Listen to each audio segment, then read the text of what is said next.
It is draft day, round one in Green Bay. Is going to get underway at 8 p.m. tonight. Our coverage, though, right here on WGR with Nate Geary, Derek Kramer, and myself, Zach Jones, will begin an hour before that at 7 p.m. Sal Capacio will also join us throughout the evening. And stay tuned. Sal's going to join the show right at the top here coming up. Coverage, though, of the 2025 draft on WGR is presented by Figo Car and Joyce, your border attorneys, and brought to you by New York's only outlet liquor. When you need to stock up, it's the place to buy a case. What's your outlet? By Northtown Automotive Group. Northtown Automotive, the official automotive dealer of the Buffalo Bills, and by Quilted Squirrel. Great websites, more leads, real growth for your business. You can learn more at tqsmarketing.com. 4 games tonight in the Stanley Cup playoffs. 6:30, Tampa Bay hosts Florida. The Lightning do lead that series 1-0. At 7, Toronto looks to take a commanding 3-0 series lead on the road versus Ottawa. At 9, Minnesota hosts Las Vegas. That series is tied at 1 apiece. And then at 9:30, Winnipeg is up 2-0 in their series versus the Blues. And then 3 games in the NBA. At 7, the Pistons host the Knicks. That series is tied up. 9:30, OKC up 2-0 on Memphis. They're going to be on the road for Game 3. And then at 10, it's the Clippers hosting the Nuggets. That series is also tied up 1-1. And then in baseball, the Bisons host Rochester just after 6 tonight, and that game's going to be on our sister station, the Bet 1520. That's your Paddock Chevrolet Sports Update. Paddock Chevrolet celebrating 90 years of being your hometown dealership. I'm Zach Jones for WGR Sports Radio 550.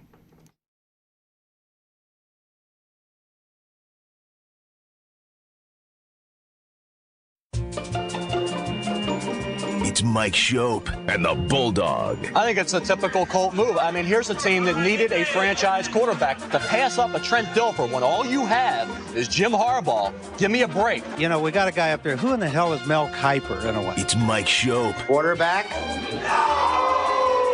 Ken O'Brien of California Davis. Everybody said if Marino was going to be around at that time, they'd take Marino. Obviously, the Jets know something that, the people up here don't. And the Bulldogs. Tim Tebow is going to be a Denver Bronco and a first round. It's Mike Schopp and the Bulldog. With the 30th pick, the Buffalo Bills select on WGR Sports Radio 550.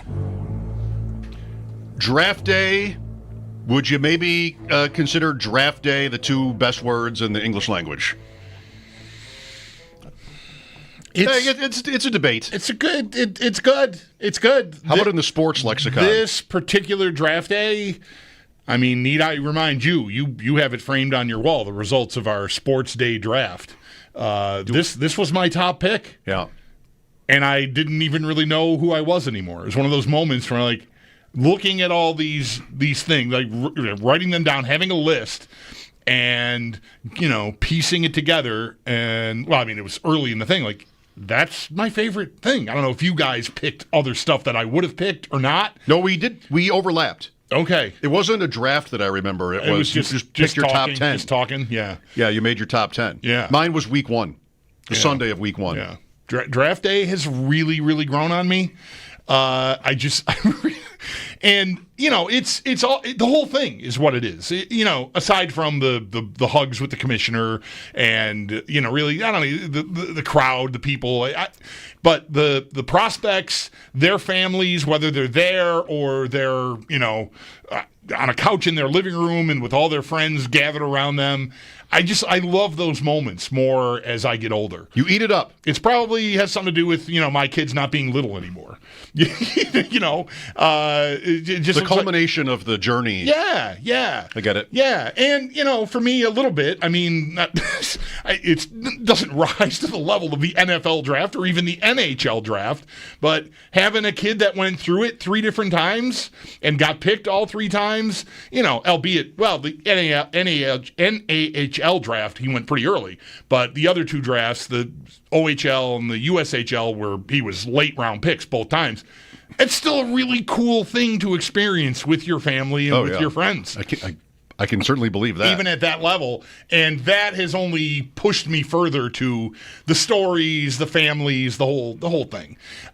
Certainly I'm interested in who goes where and, the prognosticating and all that.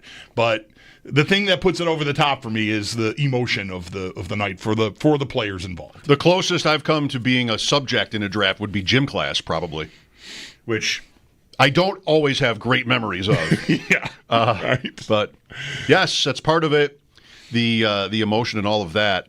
Sal Capacio is going to join us right off the top here to set the day up, and we'll talk to Sal again later. And there might be news too, but we want to start draft day coverage, right here with Sal. Best day of the year for you? Is that going too far? How do you feel, Sal? Yeah, I'd say that's going too far. I think draft night is a good night. It's a cool night. It's a long weekend, so you kind of have to buckle up when you're in my position. And, there's a lot of waiting around like there is for everybody. So it's fun. There's no doubt. I don't want to mischaracterize it. You know what I mean? But it's a longer haul for you. Like you're on the edge of, like you're saying, 3 days in a row of pretty hardcore. Whereas, me, we talked about this a little bit yesterday. My draft weekend is tonight. I watch it earlier than I ever think I will every year. I'm there way before the picks start because I just love it. So I'm there. Friday is like, okay, I really want to know what they do in round 2 and round 3, but I'm not glued to it. Saturday is like 8 o'clock, who'd they pick? Like for me, right? And you don't have that luxury. No, and I remember, before doing this job, kind of being the same way. In fact, the last few years before I moved back to Buffalo, I was actually at track meets during the NFL draft. I was at a track meet the night the Bills drafted C.J. Spiller. That's how I found out. Like, oh, okay, C.J. Spiller's drafted. That's pretty cool. I remember I was at a track meet when they drafted John McCargo, right, in the first round, right? Like, that's how I found out.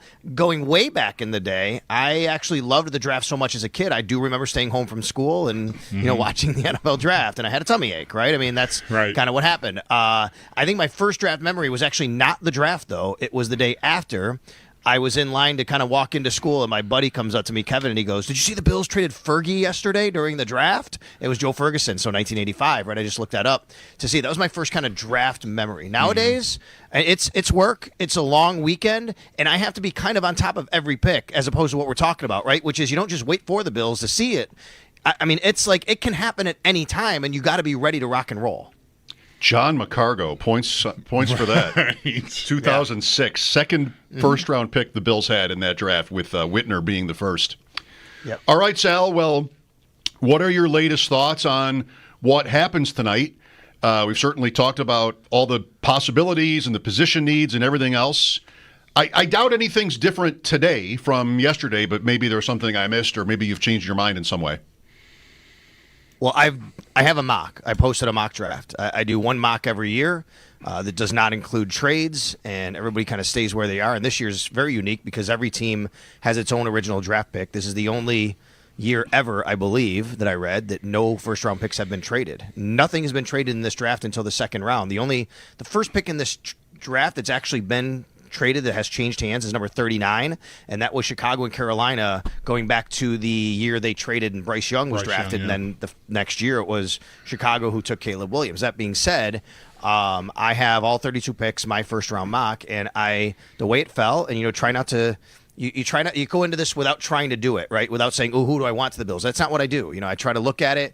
I'm looking at number 5. It was a very tough spot for me with Jacksonville, right? Number 8, Carolina was very tough for me. Number 9, and then you just keep going through the process. And ultimately, I landed on defensive tackle Tyleik Williams for the Buffalo Bills. I know he is not graded as the 30th overall prospect, and far from it from a lot of people. But as you guys know, I've been saying this for a while. I really believe the Bills want to add at defensive line. I think they want to add in the interior. I think they're going to go defense heavy in this draft. I could see them trading down, but if they stay at 30, I don't do trades. I think they're going to go with a really good run defender on the defensive line, and I had Kenneth Grant off the board. I have Derek Harmon off the board. I love him for the Bills. There's some shoulder concerns there. Does he fall? I'm going to number 17, and I have the Bills taking Tyleik Williams of Ohio State. Right, and he's sort of in the same mold as Kenneth Grant, right? I mean, I don't know about what he does athletically and if he projects to have, perhaps the upside that Grant has been described as having, but 6'3", 334, so there's your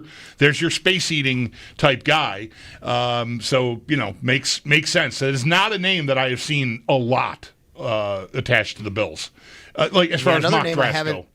Yeah, another name I haven't seen a lot attached, and I think that we should at least keep an eye out for is Darius Alexander from Toledo. He's a little smaller than Tyleek, but he's a really good athlete who can play inside. I think he's a little less of an inside player and more of a kind of a piece you can move around. Like, to me, I think Tyleek Williams represents, and Tyleek Williams can play the 3 technique, but you can put him at the 1. I mean, that's what he does. He's a run defender. He's not going to give you a lot in the pass rush. I think the Bills just want to really improve there and get bigger and improve their run defense and help keep their linebackers clean. So that's why I went with this player. The question I will have about any guy they pick in that spot that fits that profile is whether or not they can accomplish the space eater, big guy, one technique guy next to Ed Oliver later on. If that's what they're really looking for, right? I think first round, I think you might want to shoot for somebody. That's why Grant is so appealing to me. Like Trapasso keeps telling us, Sal, he's 21 years old, and there is still some athletic upside there. So he's not just going to be that guy. And I'm not saying necessarily Williams is going to would be settling for that too. But there's got to be a point where the diminishing return of pulling the last big guy that's rated highly enough to go early versus taking somebody on Saturday that's 6'3", 325 pounds and can just sort of eat up space. Yeah, I agree that there's a danger of if you think that way, it could be a reach or a just kind of drafting for need, and that's how you get to maybe a Kyrie Elam, right? Where you say, okay, well, we got to get a corner. Let's go get that corner. But this is a player I think a lot of people do grade very highly. I think Mel Kiper has him maybe as his 5th best defensive interior lineman. And that includes a guy like Walter Nolan, who isn't the same kind of guy the Bills want, right there, right? I don't think. I think that's too much of a undersized guy. I like Kenneth Grant a lot. I just don't see him lasting. I have him going to his former college coach, Jim Harbaugh, to the Chargers in Michigan, from Michigan, at 22. That's where I have him. I think that what you're saying, though, is how I thought about corner, Bulldog, which is I do think the Bills want to add corner. I have in this draft, you count Travis Hunter, of course, and then Barron, Jahdae Barron, Will Johnson, and Trey Amos. I have all of them going. But you know who's still left? Maxwell Hairston, Siobhan Ravel, Benjamin Morrison, Darian Porter. I think you might still be able to do that at pick number 56. So the diminishing returns on if there's that guy who could really the interior plugger, or can you still get a good corner, especially after you just signed Tre'Davious White and you have a good, at least feel back for him to be able to. Yeah. Yes, yeah, exactly. So that's how I feel about that position. It's interesting, and you're probably right. I haven't done my own mock draft, but I've read them all, and I play around with some of these simulators. And when I play as the Bills, my problem is getting a corner in round 2. Like, it dries up. I don't know if all those guys are projected to go in the top 50 necessarily, but I did the ESPN one today, and I'll just wait on corner until round 2 and see what happens. And then I was scrolling down and down and down and down. I'm going to get an F if I do this. Where are all the names? Where are the names? Right. So I think you could look at that either way. And I don't know. I don't know. You just rattled off like 8 names there at corner. Also, I think Johnson could be in play because there are enough of these mock drafts that push him down. He had turf toe, and he's got a knee injury or a hamstring injury that stemmed from a knee or something that has, some people speculating that he could be a faller. Would the Bills do that? Like, how does he sort of rank for you at that position? Yeah, you know what that would come down to me, Mike? And obviously this is just, we just don't know what their medical is on him, right? I mean, he's a fantastic player. It would really come down to what do they think about their medical on him? And we just said a minute ago, they got Tre'Davious White. He can man that spot for a little while. It's a good fallback. Can you wait on maybe Will Johnson to be ready and then step in? Because I think when he's healthy, he's as good as any corner in this draft. The question would be, how healthy do you think he can get? How quickly can he get healthy? Can he stay healthy? Because I look at a guy like Siobhan Ravel, he's coming off an ACL tear, and yet there's a lot of people linking him to the Bills, and he's a really good player. And it doesn't, just because a guy has an injury, obviously doesn't mean you have to stay away from him, but it really comes down to if you think he can stay healthy. Can he play 4 years in this league and at a high level if you're going to take him in the first round? That's kind of really the question you have to ask yourself, and I don't know the answer to that from the Bills because all of these medical concerns obviously will vary from team to team. Right. Benjamin Morrison's another corner that has had injury questions, right? And you mentioned Ravel there. So I don't know. The Bills don't exactly have, since Beane and McDermott have been here, and that's all that really matters because they're the people in charge.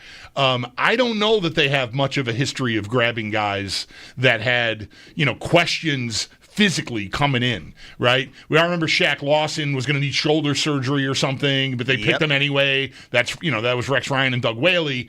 The Bills have sort of shied away from guys with medicals. I mean, I shouldn't say it that strongly. I just can't think of a guy that they picked that they went, at the news conference like, yeah, no, we're pretty confident he's going to be ready. That usually isn't a question. It's only in a very small regard. Like Dalton Kincaid did have some sort of back issue I think, when they drafted him, right? And then he missed a little bit of time early on in OTAs, but it wasn't a big deal. And then I think, Keon Coleman had something that popped up maybe, but wasn't an issue at all. Like there was just some question. I don't know if I remember right, but you're right. There's been nothing with any of these guys. I think that's a spot where they want to be really sure about a lot of these guys. So, yeah, that's the tough part, obviously, as this draft starts falling and not knowing that. Sal Capacio with us. The draft starts tonight. One player we've obviously been talking a ton about is James Cook. Breece Hall, Jets running back, tweets a fingers crossed emoji today, and there's growing speculation that the Jets have been shopping Breece Hall. I listened to an analyst, Drew Dinsick, at RotoWorld the other day predict that he expects several veteran running backs to be traded, and Cook would be on somebody's list when they would say that because of his contract thing. What would you say the chances are? I mean, are you going to completely dismiss the possibility of a Cook trade or not quite? Or maybe, on the other hand, you could be sort of thinking that it is almost likely. How do you feel about it? Never completely dismiss. It would have to take something to really blow the Bills away. That's the way I would look at it. Like, I just don't I don't think the Bills are looking to do that. I don't think the Bills are shopping James Cook.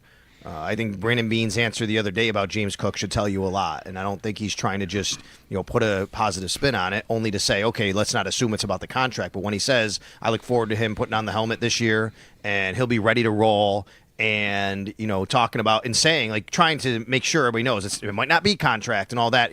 They've stayed from the beginning really high on James Cook and what they believe he can do for the Buffalo Bills. And you guys know I've said this many times. If you're going to trade for James Cook, you're going to have to pay him. I mean, a team has got to do that. Right. I don't know what team is going to trade for him and pay him, give up that asset, because if you're going to pay him, you're not going to want to get up as big of an asset, and I don't think the Bills are interested in just getting a small asset for him. And part of that, too, maybe not just in terms of Cook, but this 10 draft picks number that the Bills have, you've said a few times that maybe that's a couple more than they need or that maybe they would think is ideal. We've been talking about the possibility of trading out of 30 to a team that's trying to move up for a quarterback, fifth-year option, and the Bills in that scenario end up, for the second year in a row, not picking in the first round. But that's probably another draft pick. Like, you'd be adding to that number, I think, if you were to do that. So I know you said yesterday you don't think last year would mean anything to the idea that they would have it'd be 2 years in a row. In that scenario, again, trading out of the first round. But I wonder if they feel like they've got as many picks as they need. Yeah, that could impact it for sure. It's having 10 picks. Every year is different. I don't see 10 players making this roster at the end of the day. 10 new players, 10 new rookies and draft picks. I don't. But, they did use all 10 last year. 8 of them made the team, and then one of them, Daquan Hardy, made the practice squad, and then Travis Clayton was an international guy. He also made the practice squad.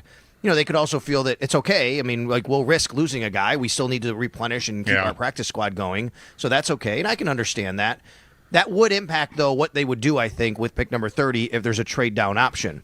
It is really interesting today, and I don't know if you guys are going to get to this or not, but it opens the door for me to talk about all this stuff about Malachi Starks today. I mean, there's been a lot of, like, guys being the teams – guys who do this, linking Malachi Starks to the Bills. And it's one discussion to have about the Bills doing that, which I don't think they would.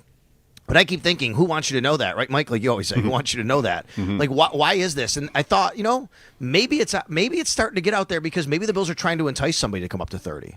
Maybe the Bills are like, look, we know they don't have 30 first-round grades. They probably have like 15 at the most, to be honest with you. They're not going to trade up into the top 15. So maybe why sit at 30 if you're not going to get a guy that's actually commensurate with a first-round grade in the first round? Go down, get some value like last year. And maybe the way you do that is you start getting linked to some guys that maybe another team wants to come up and get. Yeah, the trade down idea has really grown on me today, and it's not just because Starks is being talked about. I mean that might be a fine enough idea, right? But I agree. I make the point all the time. No way are they drafting 10 players. Like I think 8 will be maybe the number they end up. But and sure, trading down does add players, but they can burn through some of those picks moving around in the 4th and 5th round or whatever they need to do. What I do think should make the team, unless it's a disaster, is 3 seconds and a third. If you can get paid a third to move into the second, right, 34 or whatever, then I've got 4 players that are maybe that third round pick's probably late. It's not on the plateau that exists from 15 through into the second round and maybe even into the early third, but it's close. I feel like I'd come out with 4 players I would expect to play for me in 2025. Yeah, I agree. That's a good point you make. I haven't thought of it that way, but you're right. It's not necessarily the quantity, it's more the quality too, right? I mean, if you're gonna 10 guys aren't gonna make the team, but man, if I can get 5 or 6 guys in the first 5 rounds of the draft, I'm pretty good shot. A lot of those guys are gonna be on my team. I mean, you really rarely cut 5th round picks. It just doesn't happen. And then hey, let's see where the wind blows after that, and we'll see what we can do and throw some darts, and who knows what we come up with, and guy blows us away at training camp. I mean, that can happen for sure. So I do not dismiss the trade down option. I definitely think it's possible.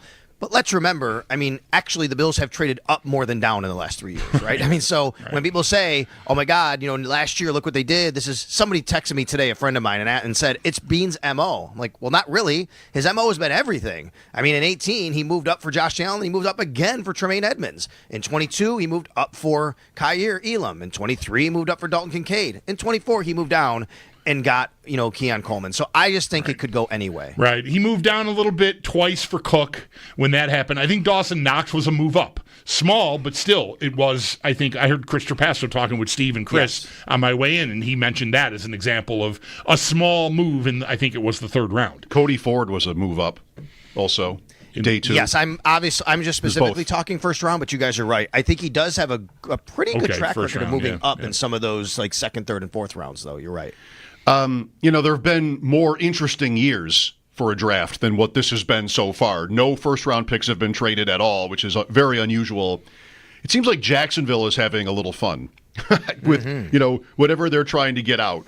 I don't know if it's going to matter if you try to get somebody to trade up for Malachi Starks or whoever it is at 30, but you've got both directions.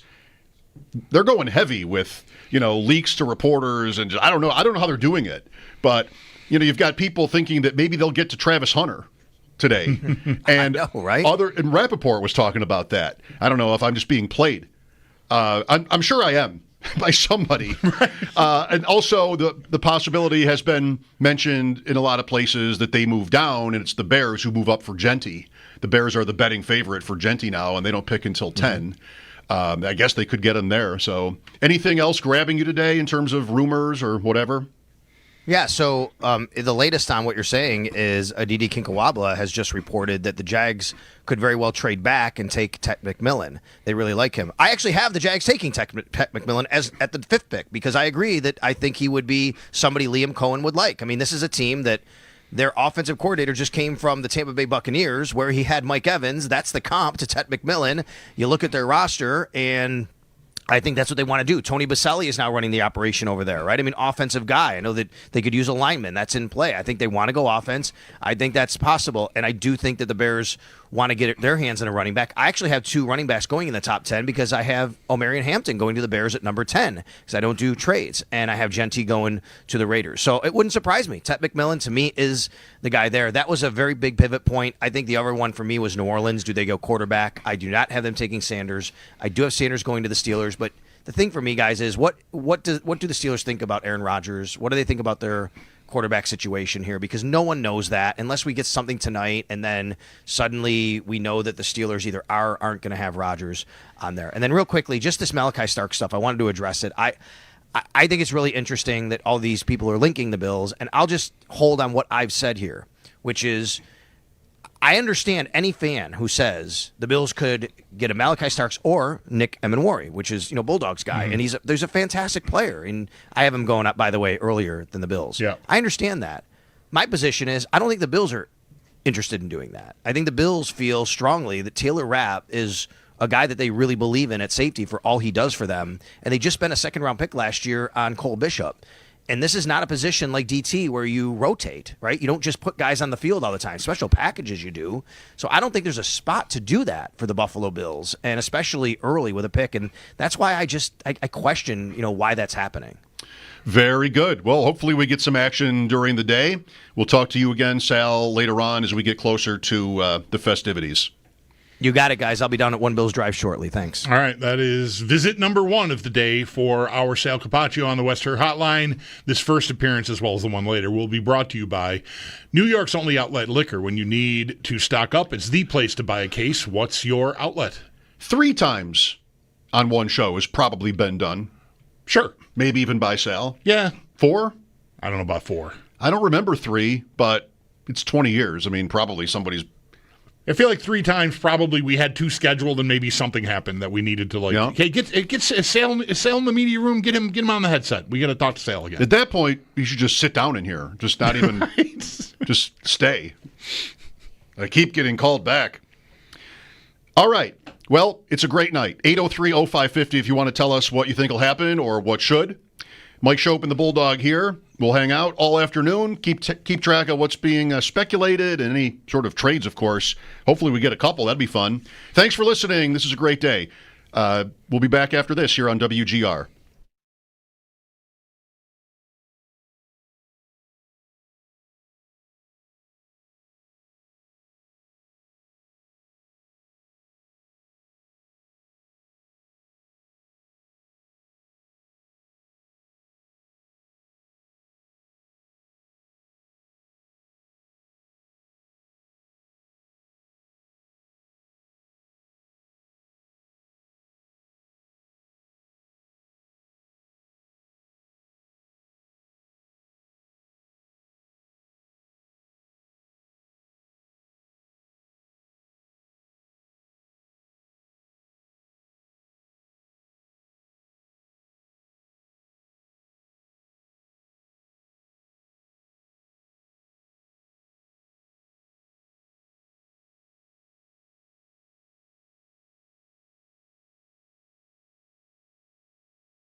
be surprised if the Jaguars trade back.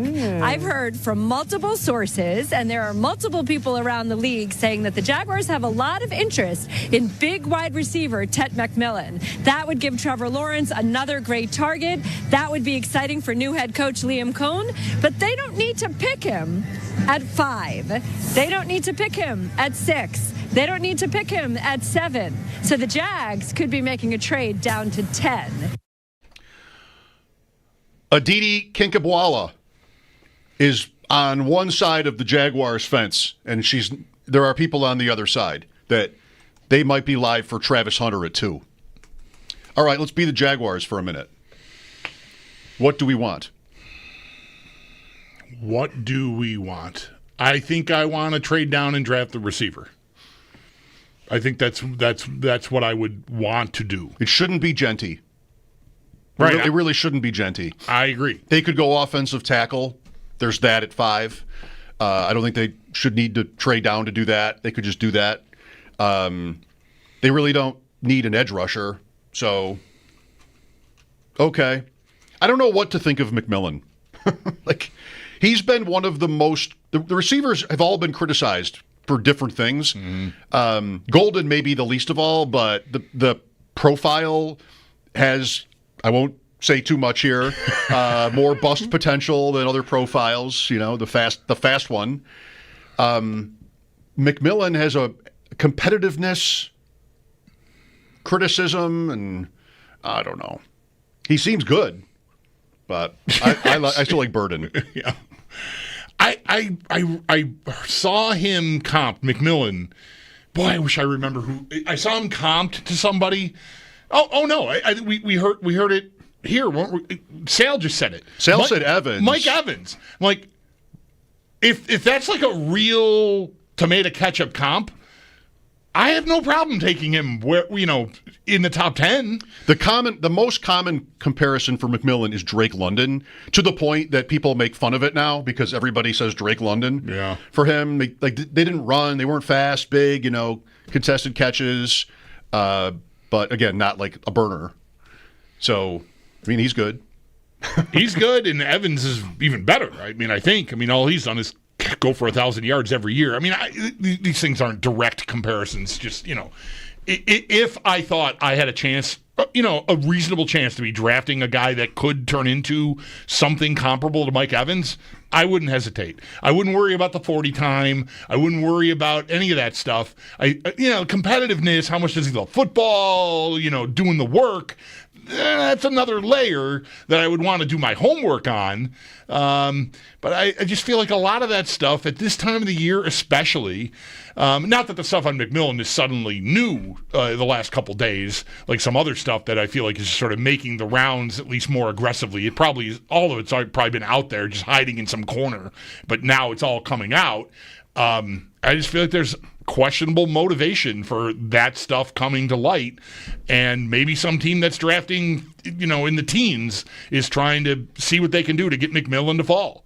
So I don't know if I might even suggest the Jaguars just stay at 5 and draft McMillan. But what she's saying there makes sense. If they don't have to spend that and get paid to do it and still get their guy, why not? I got no issue with that. It's also always, you have to be a little bit careful assuming that the teams behind you, who in that case probably would not be drafting a receiver, are the teams that end up drafting in those slots. Right. It's like, oh, well, you can just move to 10 because 6, 7, 8, 9 don't want a receiver, but that could change. Right. It could end up being somebody else. I think Miami could be interesting. Miami needs a lot. And they're at 13. And, they apparently want to trade Jalen Ramsey. So you could expect a corner maybe for the Dolphins. That seems logical. But it also is, are you improving by doing that? You really just sort of replaced the guy. You made a hole and then filled it. So I don't know how good that looks. But there's Tyreek Hill speculation too. And I've got an offensive coach. The offense needs to get better, more consistent. And I wonder if they're a team. They don't have a McMillan on their team, the Dolphins. No, they've got all pretty much small speed. Waddle's a little bigger than Hill, and Hill's a thick, small guy, so he's not like he gets really bounced around. But Jonnu Smith is their closest. Right. What they don't have McMillan. is a solid possession type receiver, I think, and that's maybe what McMillan, and that might push you away from a guy like that. I think you hear that description. And because I've read that about him too, and I thought, do I need to draft that early? Right. I don't know. That sounds like, I don't literally mean this, but that sounds like the worst case scenario for a guy I'm drafting in the first round. His ceiling is solid possession receiver. What? Like I want to shoot for higher with that, but there is value in having a solid possession receiver, especially if you don't have one. Yes. Thomas Jefferson was the first to say that, I believe. That's been said.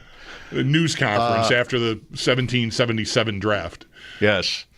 803-0550, we welcome your calls on the draft, which gets going tonight, round 1, 8 o'clock. I'm thinking a lot about, you said earlier that you're warming up to trading down. Yeah. Yesterday, I asked Sal if he thought that they're doing this last year would mean anything to their decision this year. And he said, no, absolutely not. That wouldn't matter. That is also what Brandon Beane would say. Like, he may have even been asked that. He would say, of course not. Like, he might even be offended by the question. It would affect me, I think. Well, it definitely affects the fan base. There's no question about that. And, saying you don't care about it could, you got to work really hard and get pretty twisty, but you don't care about the fans. You don't care what they think, right? But I think in that job, you do have to take on that persona, even if you don't want to say it publicly. You got to do what you think is the right thing to do. And I agree. I think it's an interesting question, and it's one that I would be conflicted about. Like if I had that job, especially with how it's only 1 year, but how it went out of the gate is, the guy that you passed on went to your biggest rival, and that seems to be going pretty well. And our season came and went, and we had news conferences at the end where you talked about how much your guy has to learn and figure out about how to be a pro, or words to that effect. Not to mention Carter, right? Like they didn't get a lot out of it. They didn't reap the benefits, to say the least, for by trading down. That's right. So all of that would give me some pause, but I think I have to put blinders on and go, okay, what's the pool look like? Right? As we're going through it, like am I going to be reaching for almost anything that I need here or I might want here? And if the answer is yes, and you feel like there's enough of a plateau at all of those positions, then 3 seconds and a third in place of a 1 and 2 seconds, I think that sounds okay to me, especially if it's a high second like it was last year, which is what I'm assuming if it's, the Giants or the Browns coming up, trading you their, 34, 35, whatever that pick is. I hope we get one of those moves so we then find out what the price was, whether that's the Bills or a team around them that would maybe make that trade. Some of the mock drafts I see, many of them have the Giants and the Browns trading back in to draft their young quarterback, but it's like in the teens where I see it. Ahead of Pittsburgh. It's to get ahead of Pittsburgh, which is like the betting favorite today on Pittsburgh is Shadur Sanders at 21. So maybe it would be a trade like that, but I'd like to know. This draft tech, maybe I should find a new chart, because every time we get into sort of like hypothetical trades, it always feels light. Yeah. Using this one, it always feels like the real trade would be better for the team trading down, more expensive for the team trading up. Take the Giants. You and I did this before the show today. That's how excited we are. Right. I walked in the door and said, you got your chart out? Because I'm wondering what I get paid to move from 30 to 34, 35, something like that. It is no kidding very rare that we'll have a sports conversation before 3 o'clock. But today we did.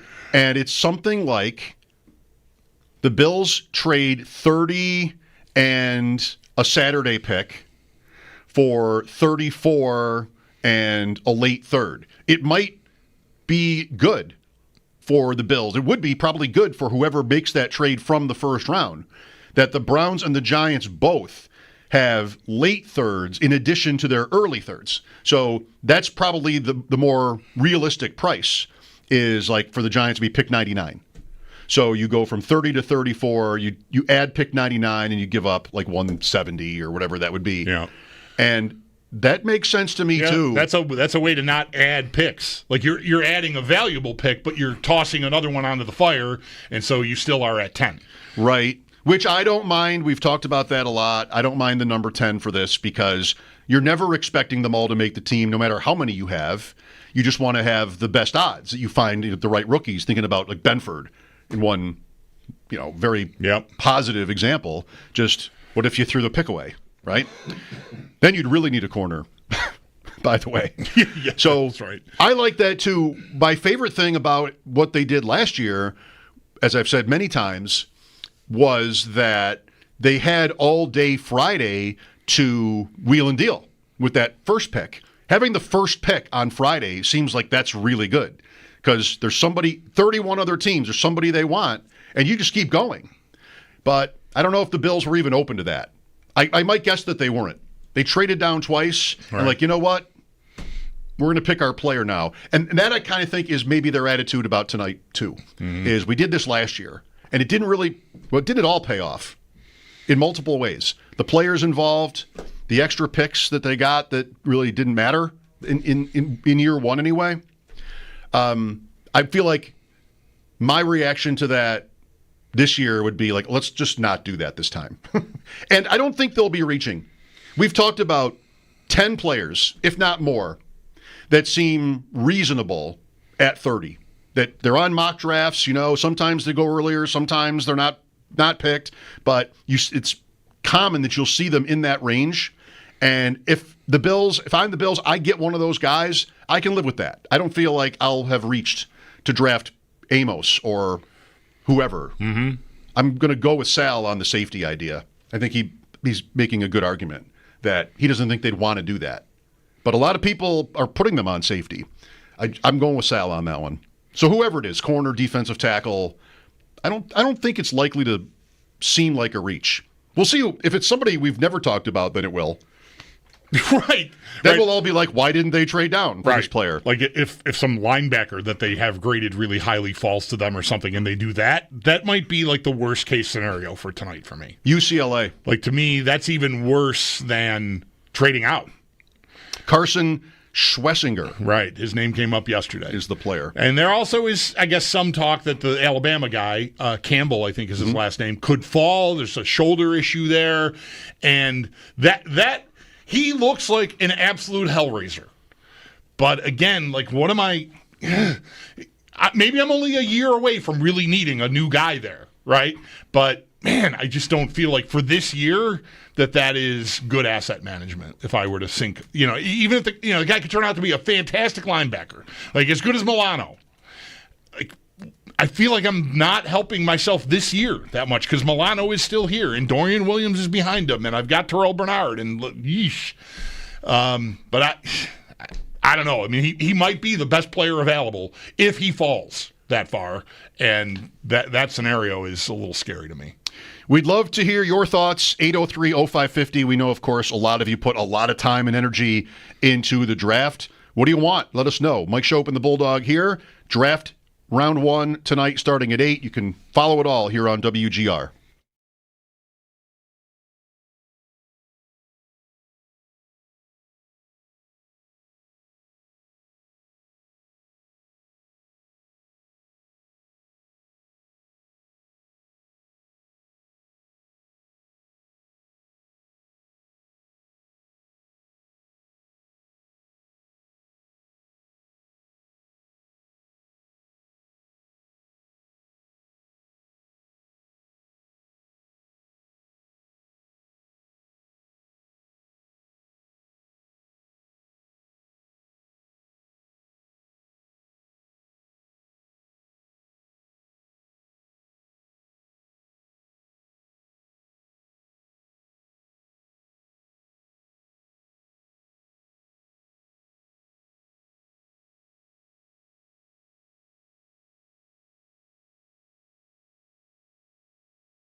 Follow it all here on WGR. Mike Schopp and the Bulldog at 803-0550. Here's Dennis. Hi, Dennis. Hey, guys. So, Mike, your question is, what do you want to do tonight? I think for me, there's a lot of different things that go into the decision that you would make, but I think with the positions that we're looking at as potential first-round picks between, I would say, essentially corner and a nose tackle, a true one-technique guy. Those are probably the two biggest. I got to say we got to go corner because he's a full-time positional player. I just kind of can't imagine that you'd take a premium first-round asset and use it on a rotational guy, especially if you just drafted Dwayne Carter in the third round last year to be the same type of player. You have a gaping hole at corner. There's no way that Trey White or Dane Jackson came in here to be the starter. They came in here because they know the system and they wanted to, the Bills wanted to be comfortable moving on and through the process, having guys that they know the system, but they are not going to be the starters. So you have a gaping hole there, and I think you got to fill it with a full-time guy. I can't imagine that they would do a rotational guy at 30. I like how you're thinking. The only problem is, yes, they have added Ogunjobi, but he's going to miss 6 games. Their depth chart at D tackle, Dwayne Carter is an Ed Oliver he's not the one. He's not the 1T. He's so I don't really have a guy for that spot until Ogunjobi hits, and that's not until week 7. So that not that should drastically impact what you do, but they're not loaded there either. And I know it's a rotational piece, but I think eventually you're looking. I think if you're drafting the guy at 30, you want him to become the guy that dominates that rotation. In other words, Daquan Jones has been the guy that's the number 1 at that spot. And that to me is a problem. And I need someone else there, and I don't know how soon that transition happens, so I appreciate the point about the part-time player thing, but they need a dude in there soon. Like I thought Daquan Jones was a cut candidate. And it seems pretty clear now that he wasn't, and unless they're thinking, afterward, maybe how this goes could impact that. I don't know, but I think they're thin there too. But you're right; it's not a true starting spot. Like if you had to put a team on the field today, Daquan Jones has been your starter. He's your starter, right? And you'll find your way to filling the 30% of snaps that somebody else has got to play. Whereas at corner, you're at guys that you're hoping are really going to be depth pieces. I am with Dennis as corner over defensive tackle, and it's less about how many snaps my tackle would play than it is pass versus run defense. I think the point of the big defensive tackle is to be better against the run mostly. I know there's a pass rush element too, but the run defense was better by the numbers than I think it got credit for, and it's just not as important. And so I think the caller's point about they don't have a starting corner, you're saying they don't have a starting defensive tackle really either. Granted, I think it's a more important need for them as Dennis does. New mock draft out, and it's got a different name. Oh, by the way, I think also there's a chance. Who was it that was on the show? Was it Chris Trapasso or someone else said, the defensive tackles just aren't that good? They're not big and everything enough at pick 30. Who said that this week? Somebody told us that this week. I've said that 10 times this week. It was you then. So I've heard it from a lot of people. Like that is a thing to me. If Kenneth Grant isn't there, I'm not sure. Like the sales guy, the Ohio State guy, I don't know, man. Like I might be able to get something pretty comparable to that on Saturday, and that's a reason I think all the more or Friday, or Friday even. But I don't know that I want to invest a premium pick in a space eater if that's all he's going to be. If you get your hands on Walter Nolan, that's more Ed Oliver, and I don't know that they want to do that. That would make sense at 30 if you were to fall that far. I just don't think it's likely you're going to get everything you want there. I think it could be an interesting night it will be if their mind is on cornerback and they think all the different Barron, Johnson, Hairston, Amos. There might be someone else. Sal had a longer list than that, but some of those names were not like first-round names usually. If they have a number, who knows if they really don't like one of them, but say they don't have that issue. And you've got 5 guys here going in the first, not including Hunter. You've got 5 guys going in the first round, and 4 of them go. We'll see then Right. if they get antsy and move up. I mean, the Ravens can always do anything. They'll just take whoever their best guy is, not beholden to, it seems like that's their reputation, not beholden to positional need or anything like that. So that might not be ideal for the Bills if that's what we get. Like Amos or Hairston go earlier than you think, top 20. Then you're to guys with injury concerns. Ravel with the ACL, Morrison with the hip. And Johnson even maybe if he falls. Yeah, so that it could get dicey there. Thanks again, Dennis. Mike Schopp and the Bulldog here, 803-0550. I'll give you that new name. Fun one to talk about in a mock draft I just saw. When we return, we'd love to hear your thoughts on this, just like Dennis gave us his. Back after the update on WGR.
We are just under 4 hours away from the start of the NFL Draft in Green Bay. We'll get underway at 8 p.m. tonight. Our coverage right here on WGR with Nate Geary, Derek Kramer, and myself, Zach Jones, will begin, though, an hour before at 7 p.m. We'll also have Sal Capacio joining us throughout the evening. And our coverage of the draft on WGR is presented by Figo Car and Joy Shore Border Attorneys and brought to you by New York's only outlet liquor. When you need to stock up, it's the place to buy a case. What's your outlet? By Northtown Automotive Group. Northtown Automotive, the official automotive dealer of the Buffalo Bills, and by Quilted Squirrel. Great websites, more leads, real growth for your business. Learn more at tqsmarketing.com. Do have a lot of playoff action tonight. 4 games in the Stanley Cup playoffs. 6:30, Tampa Bay hosts Florida. The Lightning lead that series 1-0. At 7, Toronto looks to take a commanding 3-0 series lead on the road versus Ottawa. At 9, Minnesota hosts Las Vegas. That series is tied at 1 apiece. And then at 9:30, Winnipeg up 2-0 in their series versus the Blues. Then over in the NBA, it's 3 games tonight. It'll start at 7. The Pistons host the Knicks with that series tied at 1 apiece. 9:30, OKC up 2-0 on Memphis. They'll be on the road for Game 3. Then at 10, it's the Clippers hosting the Nuggets. That series is also tied at 1 apiece. And then in baseball, the Bisons host Rochester just after 6 o'clock, and that game will be on our sister station, The Bet 1520. That's your Paddock Chevrolet Sports Update. Paddock Chevrolet celebrating 90 years of being your hometown dealership. I'm Zach Jones for WGR Sports Radio 550.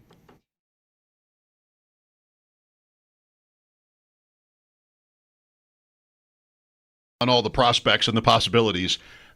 All this interest in the draft, all these years, I have never found a good way of watching it. I don't really want to be out. I did out for a few years. We had a betting game. That was fun, but it got to be too much for me. I just wanted to spend more time sort of focused on it, not just what is Chicago going to do? I wanted a little bit more relaxed vibe than that. You can't really use Twitter during the draft because Twitter will tell you the pick before TV does. And if you like the moment, the drama of the announcement, just try it. Twitter, if you're on Twitter, they will tell you the pick before the pick is announced. Right. Just because of the time that it takes for the, And that's even worse. And it's even worse if you're streaming like we are both. Right. That's even slower. There's more lag on most streaming services anyway than there would be on cable or satellite. At least that's been my experience so far. So it's that can be tough. Also, I don't mind the commentary as much as maybe I think I should. I've enjoyed that well enough just watching the draft. If that's enough for you, then that's enough. Where you have the TV on. That is usually what I end up doing, but I usually revert to it's really Kuiper as it turns out because I don't think I really, Berman was always like meatloaf and mashed potatoes for me with gravy.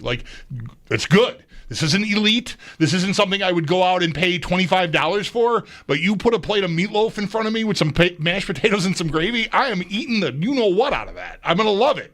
And Berman was that for me on the draft, right? So now it's Greenberg, I think, and that's not, he maybe is a more polished broadcaster than Berman ever was, but it just doesn't work for me. And so it's really Kuiper.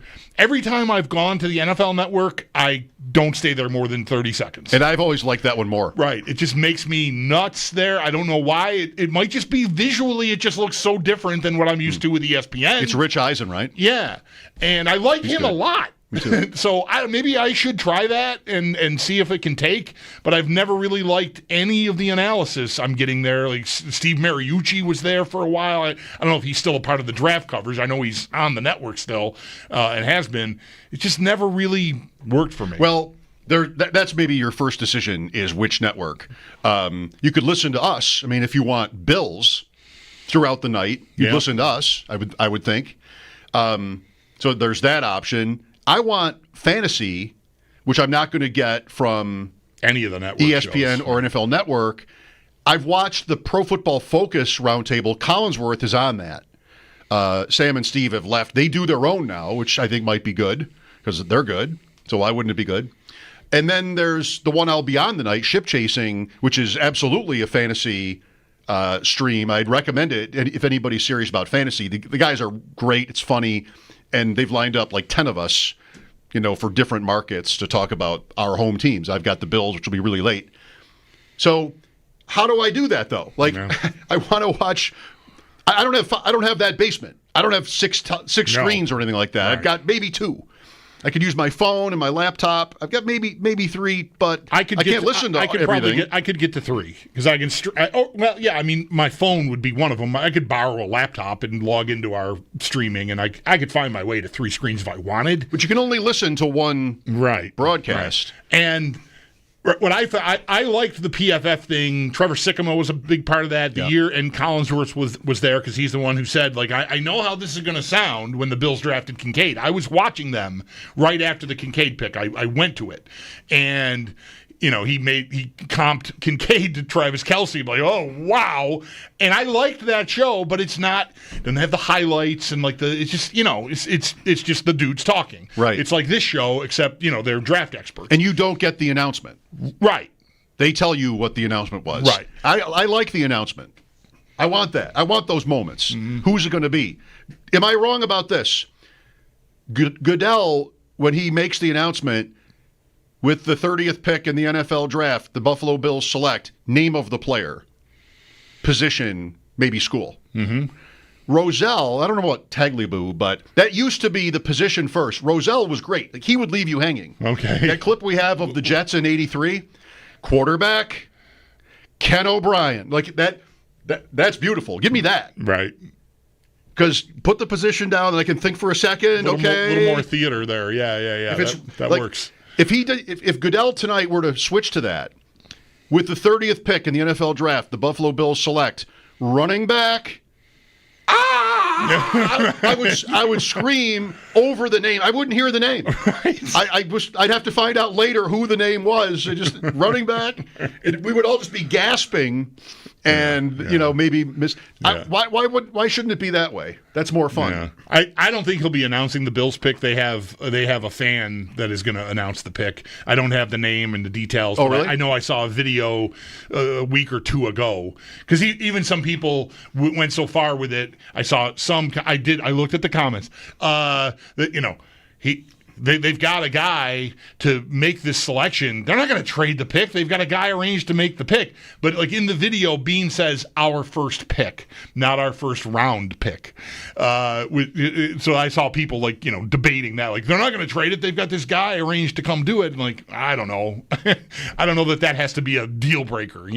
Although I know last year we were talking like this about, or whenever it was Kansas City, right? A couple of years ago, right? Or was it CEH even? One of those years? The year they hosted, they might have been the Super Bowl champs and picked last, and they were not going to trade out of that pick. Right. It wasn't CEH. It was after that. No, it wasn't CEH. But yeah, they've won a couple. There was a big they were going to. There was more to the presentation than just making the pick, and you were like, "There's no way they're bailing out." That's right. That's right. So I don't think this Bills thing rises to that level, but they do have someone I think selected to make the pick for them. That's okay. a fan of the team. Here's Mike with us. Hi, Mike. Hey, how are you, Mike? Good. Good. I wanted maybe a little different take on some of the things I've heard. I agree that the most pressing need for the Bills is to get probably 1 a cornerback and 2 a defensive tackle. But when I look at the thing that made them unsuccessful last year and the inability to get to the next level is the inability to get off the field on third down. So in my mind, the best way to fix that is if at 30, and I know this isn't always doable, is if you can sign or if you can draft a blue chip pass rush edge guy that's twitchy, which is kind of the thing we don't have right now. And keeping in mind Bosa's a 1-year deal and we're losing Epinesa while he's on 1-year deal as well. I think that's the best way to do it. So let's say, for example, if there's a guy like Pierce there, and the Bills are good with, any other attitude issues or anything like that, I think that's their best way to go, and then look for, with the 2 picks, corner and D tackle in the second. And just one other quick point. I would look to move up into the 3rd round if they could, or early in the 4th, and draft a guy like Dante Thornton from Tennessee. He's 6'5". He runs a 4.3 40. He led the nation in yards per catch. He does not have to catch 80 balls for the Bills. He'd make 40 be nice. He needs to stretch the field and be a threat and open up the middle of the field because the Bills don't have that guy either. And all these other receivers they're talking about, like Luther, whatever his name is. Burden. Yeah, these guys are glorified slot receivers. We got all slot receivers, including Coleman.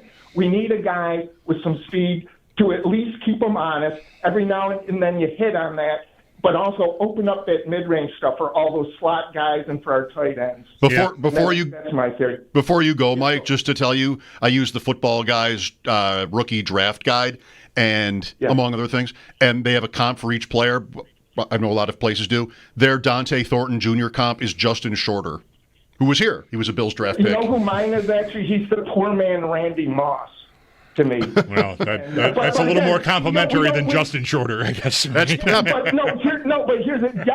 Justin Shorter didn't run a 4.3 40 either. Right. Okay. No, you're right. Like his size. You're right. And this guy is long. He doesn't have to be. I don't want a first rounder. We got everybody eats. That's fine. We just need one guy that keeps them honest and stretches the field and opens up underneath. And one last point I wanted to make. I have this theory in general anyways that in the first round, you draft really 5 positions only. They're the most impactful positions on the field and the most expensive, so you get the 5th year. That is, first in order is your quarterback. Second is an edge rusher. Third is your corner. And then 4th and 5th, you can say, is either your wide receiver or your left tackle. But the point is to take a run-stuffing, one-technique guy in the first round, the marginal difference between him and the third-round guy that does it is he might get 2 more sacks. Yeah, thanks, Mike. I agree with that. Yeah, I've been saying that a lot, so much so that Mike thought one of our experts said it.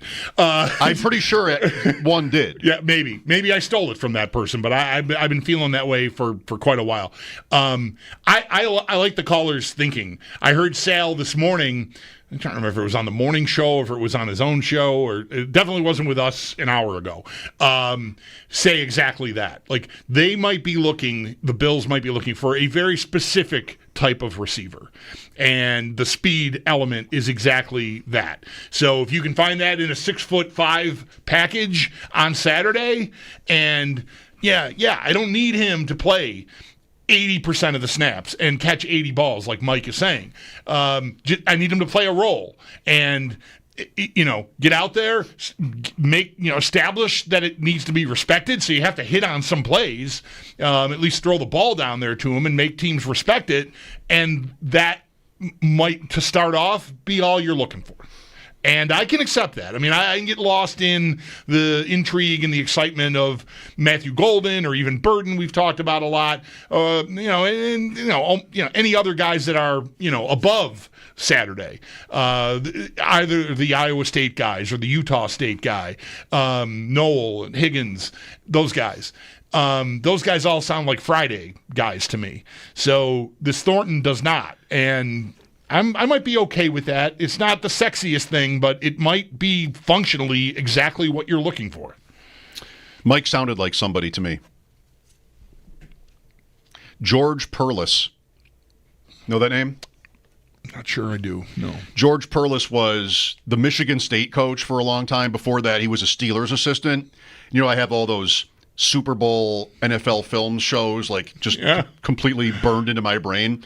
The Super Bowl 10 one, he's talking to Greenwood and Joe Green. He's the defensive line coach of the Steelers that year. He sounds like this guy. This guy's voice reminded me of that. Well, that can't be you. That can't be LC. Screw the pass, whatever he says in that clip. I guess I don't have it memorized, but I think I have his voice. That's what happens when you watch those things 1,000 times.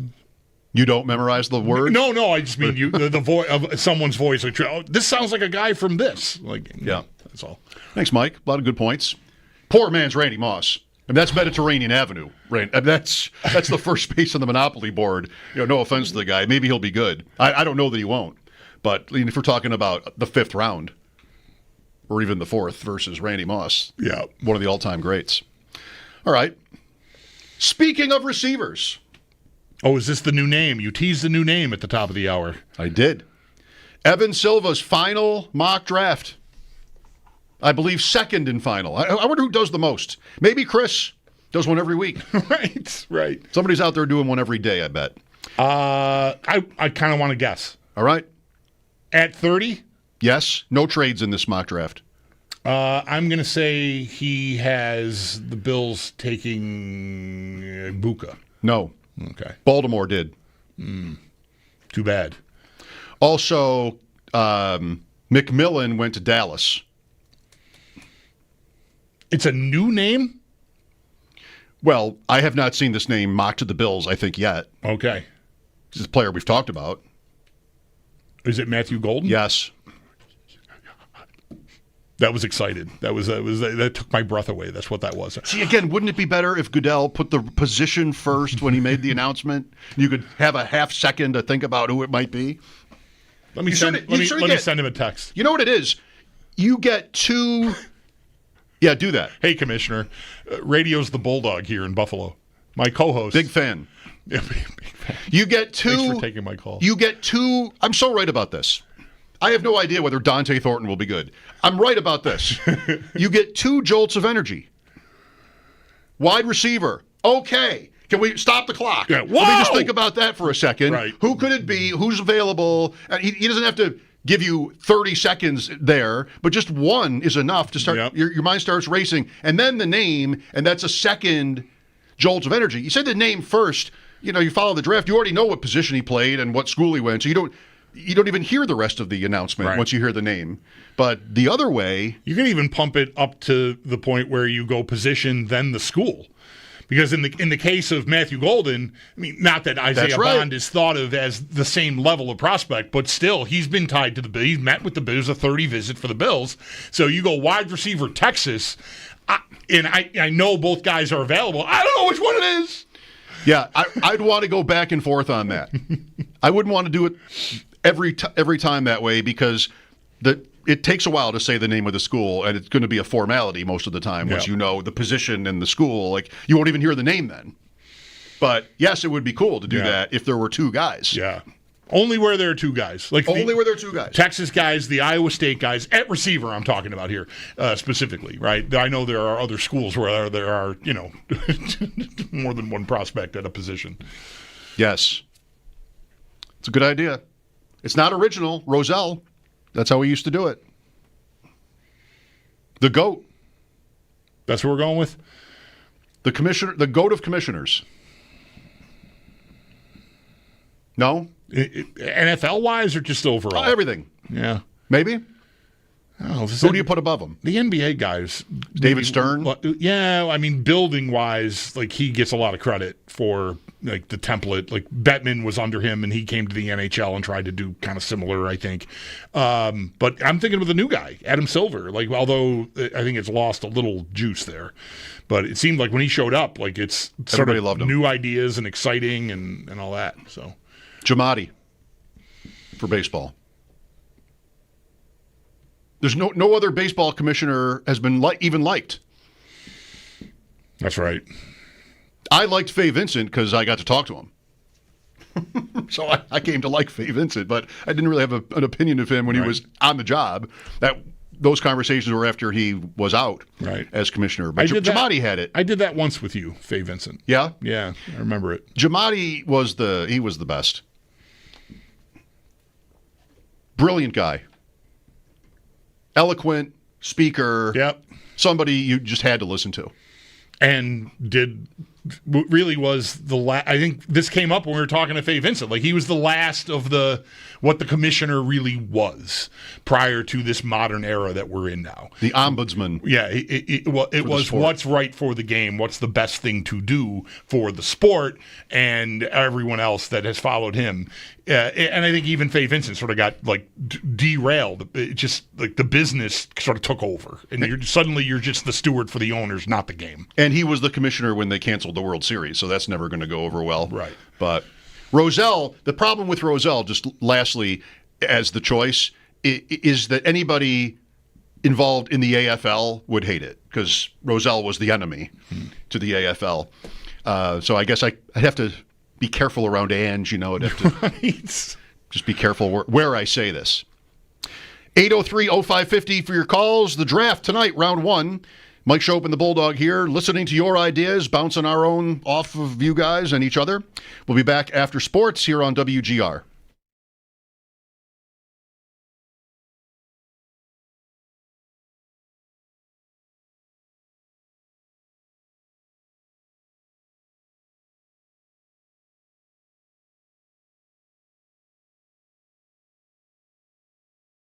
Folks, Bulldog here for FanDuel, reminding you not to miss your chance.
Have made it to draft day. Just about 3.5 hours away from the start of round 1 in Green Bay. Again, 8 p.m. start time. Our coverage right here on WGR will get going at 7 with Nate Geary, Derek Kramer, and myself, Zach Jones. We'll also have Sal Capacio joining us throughout the night. And our coverage is presented by Figo Car and Joyce, your border attorneys, and brought to you by New York's only outlet liquor. When you need to stock up, it's the place to buy a case. What's your outlet? By Northtown Automotive Group. Northtown Automotive, official automotive dealer of the Buffalo Bills. And by Quilted Squirrel. Great websites, more leads, real growth for your business. Learn more at tqsmarketing.com. We've also got plenty of playoff action tonight. 4 games in the Stanley Cup playoffs. It'll begin at 6:30 with Tampa Bay hosting the Florida Panthers. Tampa leads that series 1-0. At 7, Toronto looking to take a commanding 3-0 series lead. They're on the road versus Ottawa.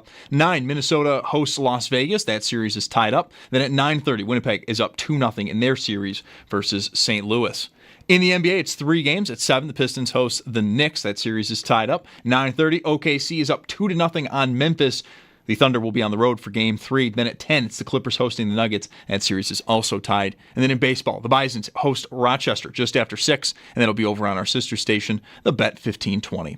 That's Paddock Chevrolet Sports Headlines. Paddock Chevrolet celebrating 90 years of being your hometown dealership. I'm Zach Jones for WGR Sports Radio 550.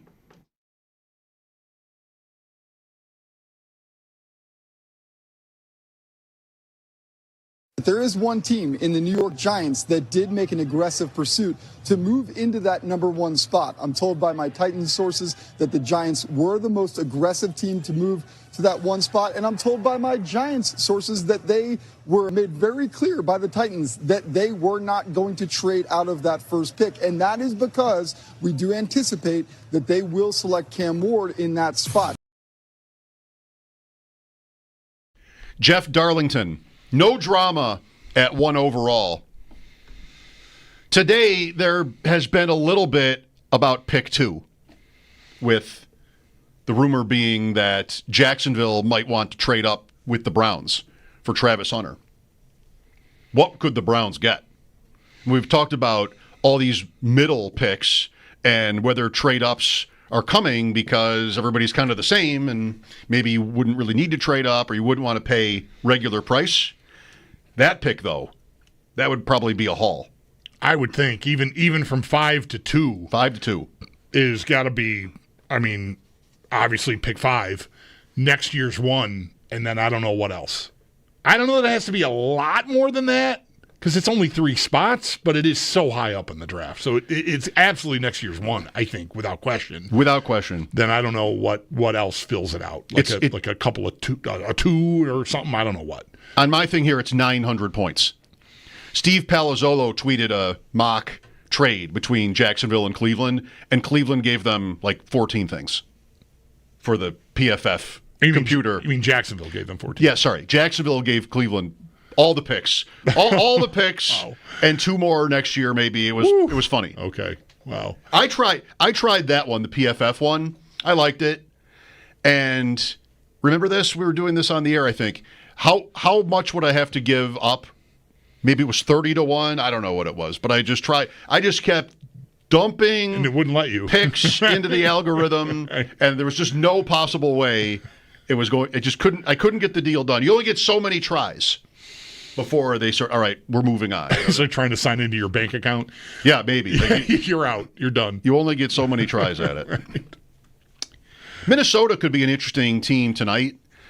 They have only 4 picks in the whole draft.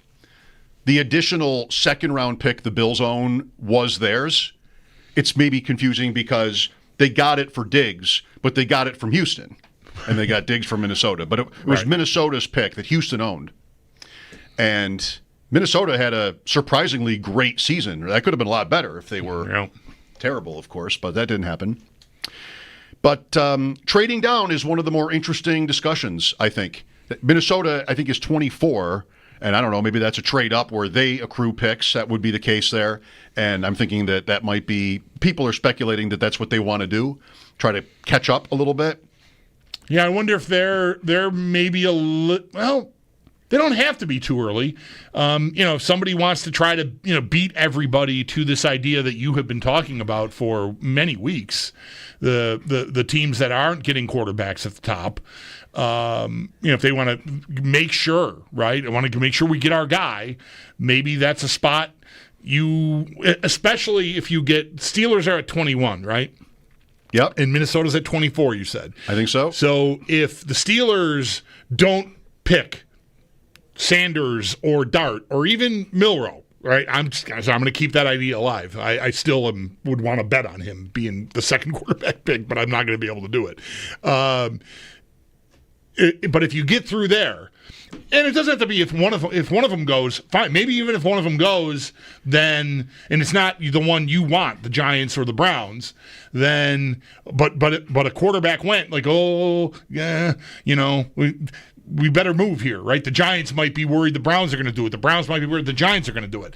So then you do. Maybe that's not too early. It really might hinge on what Pittsburgh does do. If they don't do anything quarterback-wise, right, they just pick, I don't know, a running back because they're the Steelers, then maybe you feel like you can sit tight and maybe revisit it at the bottom where the Bills are. But I feel like if the Steelers were to do something quarterback-wise, then maybe Minnesota, if they want to move down, maybe they'd have that same opportunity you've been talking about the Bills perhaps having. Just a thought. Evan has the Steelers on Grant and the Vikings on Starks. Two players we've talked a lot about. Evan Silva. And the Rams on Amos. That's another. I swear that's the first time I have seen. This is not me saying it has never happened. I just have, and I still haven't seen this, so I guess it still counts, but I believe you. Amos, something I've said the last couple of days, I never see him. The only place I see him in the first round is at 30 to the Bills. So I've got two things on this for you. One is Jordan Rodriguez, Rams reporter, says that she has said that the Rams want a corner. So their competition, if that's what the Bills want to do, and I think that'd be my guess. So maybe the Bills want to get ahead of the Rams. 25 is Houston. 24 is Minnesota, like we just said. That could be a fit. And Daniel Raz, who does, you want to, Trapasso is like this. These guys and their mock drafts and just the prowess and how much thinking goes into it. This Daniel Raz for legendary upside, I don't know him, but I watched him and Pat Corain do an hour and a half on this mock draft last night. Watched the whole thing. I was into it. And there's just so much information behind it. And he had, I forget what it was, but I wrote it down, that he had some reason to think Hairston from Kentucky was in play for the Rams, but not Amos. There was something about maybe one visited and the other didn't. Or scheme fit, maybe. I don't know. But. Or the Rams don't even do visits. But right. Yeah, maybe something like that. There was some reason to think that. So, but they could be competition for cornerback. Probably will be. What does it cost me to go from 30 to 24? Great question. Or 25. Either one is Let's say comparable. 24 because we think Houston might be so inclined. That's 120 points on the draft tech chart, and this is where... Wait, Houston. I thought you said Minnesota was 24. Minnesota. Okay. You said Houston just now. I just got confused. Okay. I wanted to say, let's use Minnesota because they're rumored to be a trade-down candidate, I think more so than Houston is. Okay. So that's 120 points on this draft tech chart, and this is where you want a third because that's how you get there. That's how you do that.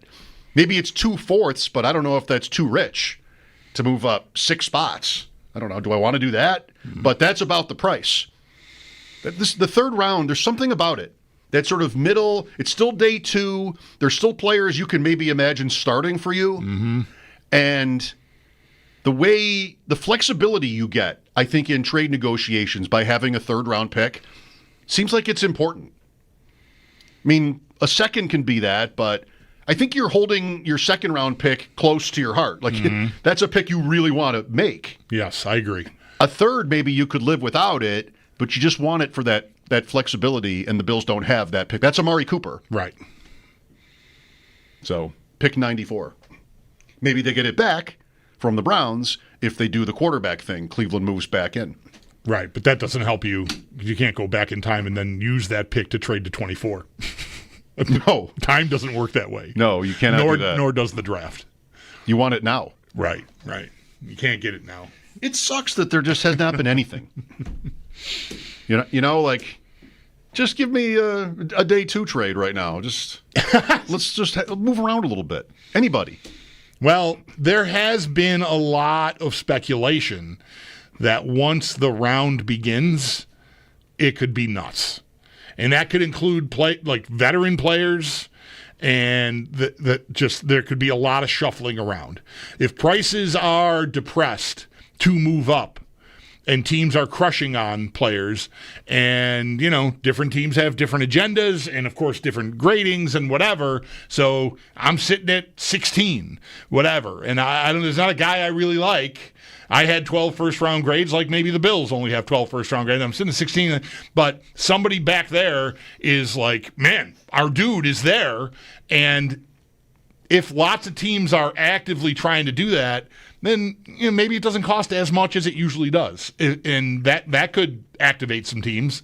If they don't have to give up, if the third doesn't have to be it, then maybe you'll even get more of it. So despite it being pretty dull right now with no first-round picks changing hands at all in the run-up to this draft, maybe it'll be the Wild West once we get to 8 o'clock.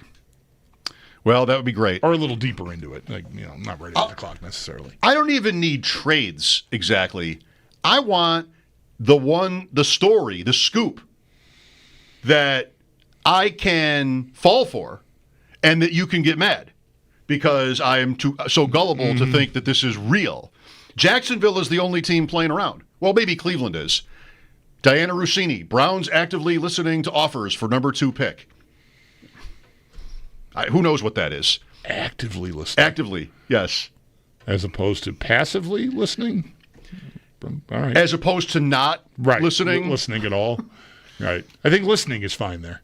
I mean, the Titans. I don't think I need actively or whatever. I don't right. Picky. I think you're right. The Titans did say they were going to use their pick, so we're not getting that at 1, but we are getting that at 2, I guess. And do you believe it? Sure. For now, yeah. I think there's a case to be made. You're talking about, especially in the Browns case. I mean, they probably have a decent amount of work to do. I mean, of course, they need to find a quarterback, and I don't know that trading from 2 to 5 necessarily helps them unless they think they like the idea of drafting the second quarterback more at 5 than they do at 2. But I don't know if I don't know if the guy would appreciate that. But if you pick up something else that helps you get back into round 1, then that might work, right? They pick up stuff for day 2 by moving those 3 spots. I mean, they'll get more than that, but still, if they get something they can add that can help them get from 30, where are they in the second round? 35? They're right beyond the Giants? Browns? Yeah. They're first. They're first. Okay. Then help them get from 33 to, wherever they need to get to, then to pick their quarterback, in the late 20s or even the 30, like the Bills. It is 33. We don't even have a forfeited pick here like we've had before. Miami make for a different number there. If the Browns were to trade out, say to 5, what do? They could do anything, right? They're on Travis Hunter because why would you not be? How could you not be? Right, if you have the second pick in this draft and a quarterback is going 1, then you're drafting Travis Hunter. I haven't thought about them at any other position at all. I mean, offensive tackle. Like, people are picking offensive tackles at 5. Genty. Yeah, I was just going to say Genty. I mean, Nick Chubb is gone. Yeah, so. For now, at least. Yeah. Okay. We're on till 7. Sal will join us again in the 6 o'clock hour from the stadium. We get going with the first round at 8. What do you think tonight? 803-0550, Mike Schopp and the Bulldog, WGR.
I just told Bulldog, confession or admission, I think I've got 2 hours left in me on this draft thing. Everything has been said. Is it this way as a listener? Everything has been said so many times by now. I congratulate my colleagues because now with the YouTube stream, I'll see on Twitter every day, like the morning show, and we're doing the same thing. It's just like a different framing of the same different framing, dozens of different ways to frame who will they take. Right. All we're ever doing is who will they take, or what should they do? Yeah. What would be a worst case scenario? Just all the different concepts. And in the last few minutes, I've just felt like I'm about done here. Like I'm Foreman against Ali. When Ali says, "I know you got old man," and Foreman said he thought to himself, "Yep, that's about it. I think you got me. I think I'm going to lose this fight." So that's probably why I had the instinct to say, like, can there just be a trade or something, please? Yeah, right. Give me a rumor that you can yell at me for buying. That's all. Just give me one of those. Give me a Quinnen Williams moment. Yeah. If that's even possible when you pick 30. Well, my brain immediately defaults to this idea. What if it's a Milroe rumor?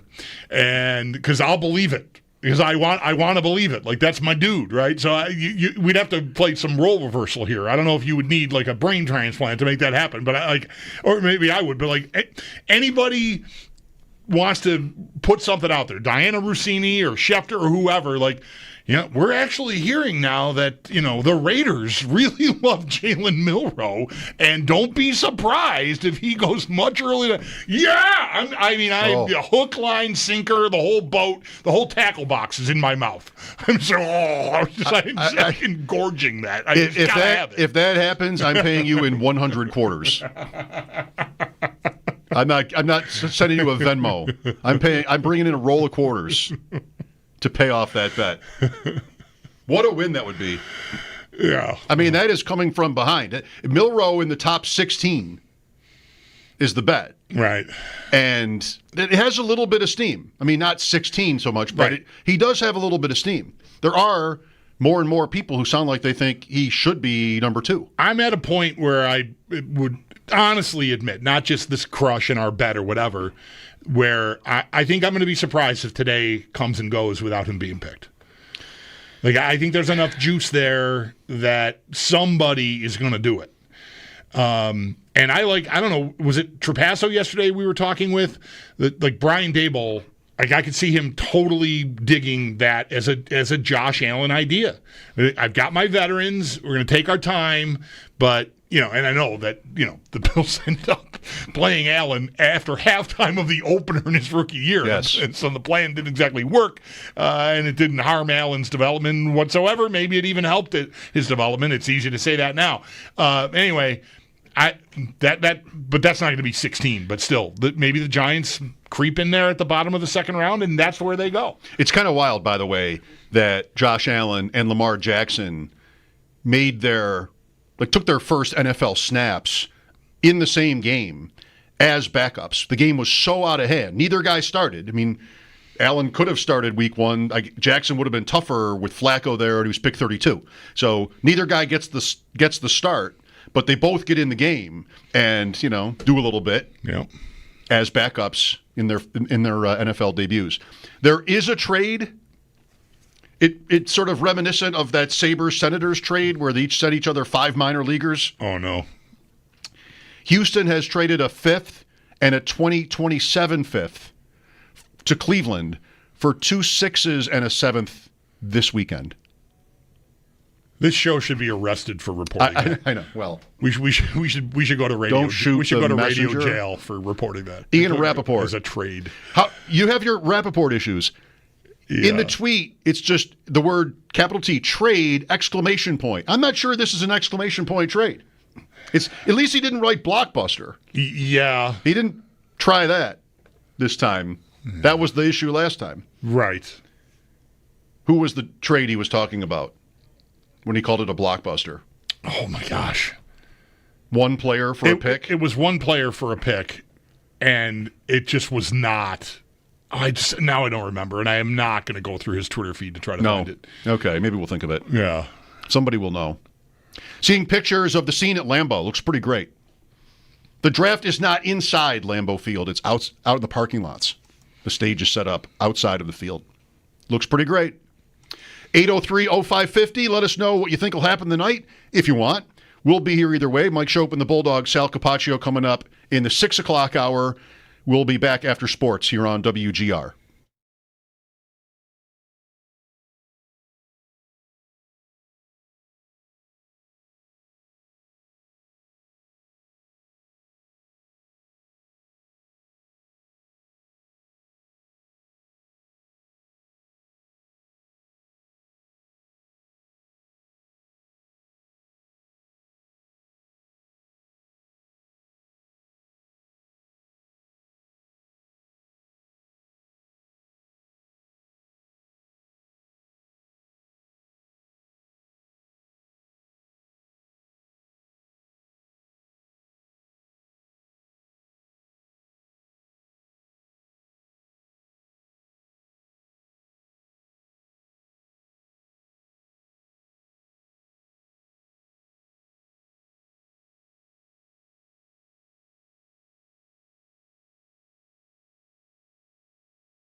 We have a trade. We'll get to that here in just one moment, but it is, of course, draft day. We're about 3 hours away from the start of round one in Green Bay. It's going to start at 8. Our coverage, though, right here on WGR with Nate Geary, Derek Kramer, and myself, Zach Jones, will begin at 7 p.m. Sal Capacio also will join us throughout the evening. And the coverage is presented by Figo Car and Joy Shore Border Attorneys and brought to you by New York's only outlet liquor. When you need to stock up, it's the place to buy a case. What's your outlet? By Northtown Automotive Group, Northtown Automotive, official automotive dealer of the Buffalo Bills, and by Quilted Squirrel. Great websites, more leads, real growth for your business. Learn more at tqsmarketing.com. Now to that trade. Nothing major. It seems to be more just Saturday picks as the Texans trade Cleveland at a 2025 fifth and a 2027 fifth rounder, as the Texans then received 2 2025's sixth round picks and a 2025 seventh round pick. Playoff action tonight, 4 games in the Stanley Cup playoffs. Begin at 6:30. Tampa hosts Florida. The Lightning lead that series 1-0. At 7, Toronto looks to take a commanding 3-0 series lead. They're on the road versus Ottawa.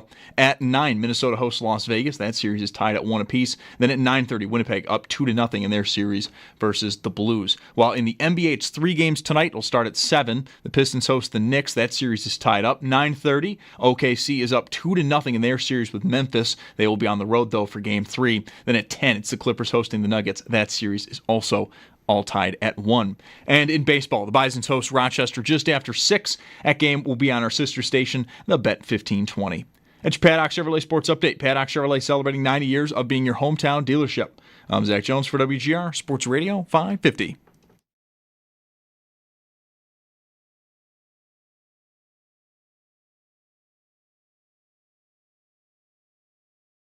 Serious conversation about mayonnaise here. And the Bulldog. And don't even talk to me about weed. On WGR Sports Radio 550.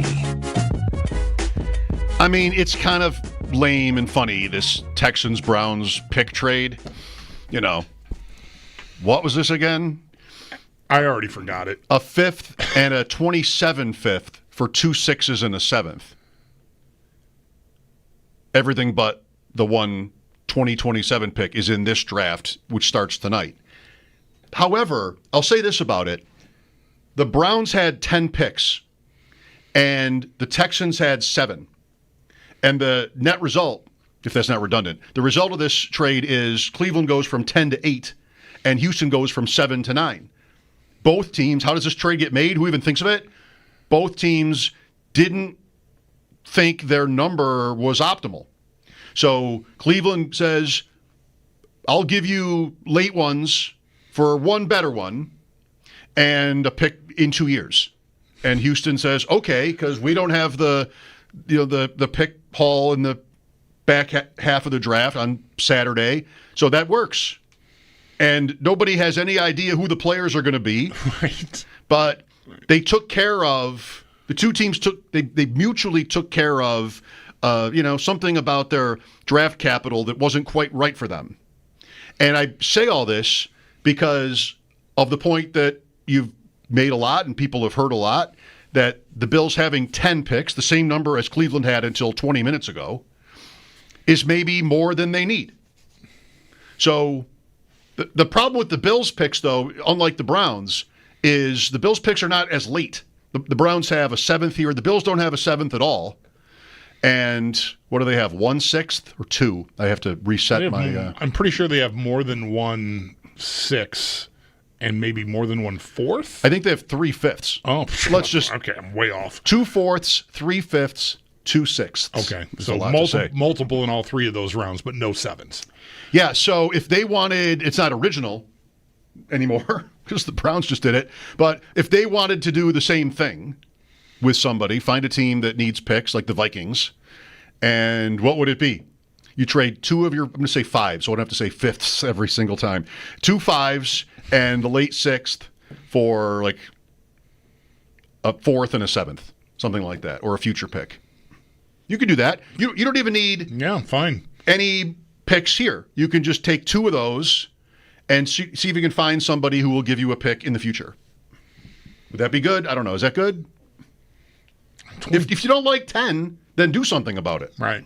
Maybe the Bills do like 10. I doubt that they like 10. I think they like having the picks. I think because it will give them flexibility, and I just don't think they will draft more than 8 players this weekend.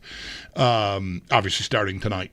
So, yeah, I mean, sure. It is a way to divest yourself of some picks and get someone more in the mid tier of the draft, which, again, I'm not going to make the point about the plateau extending that far into Saturday, deep into Saturday or something, but, you're going to get a better guy if you get a 4th than you're probably going to get drafting all of those later picks that were, 2 5ths and whatever they've got, 3 5ths.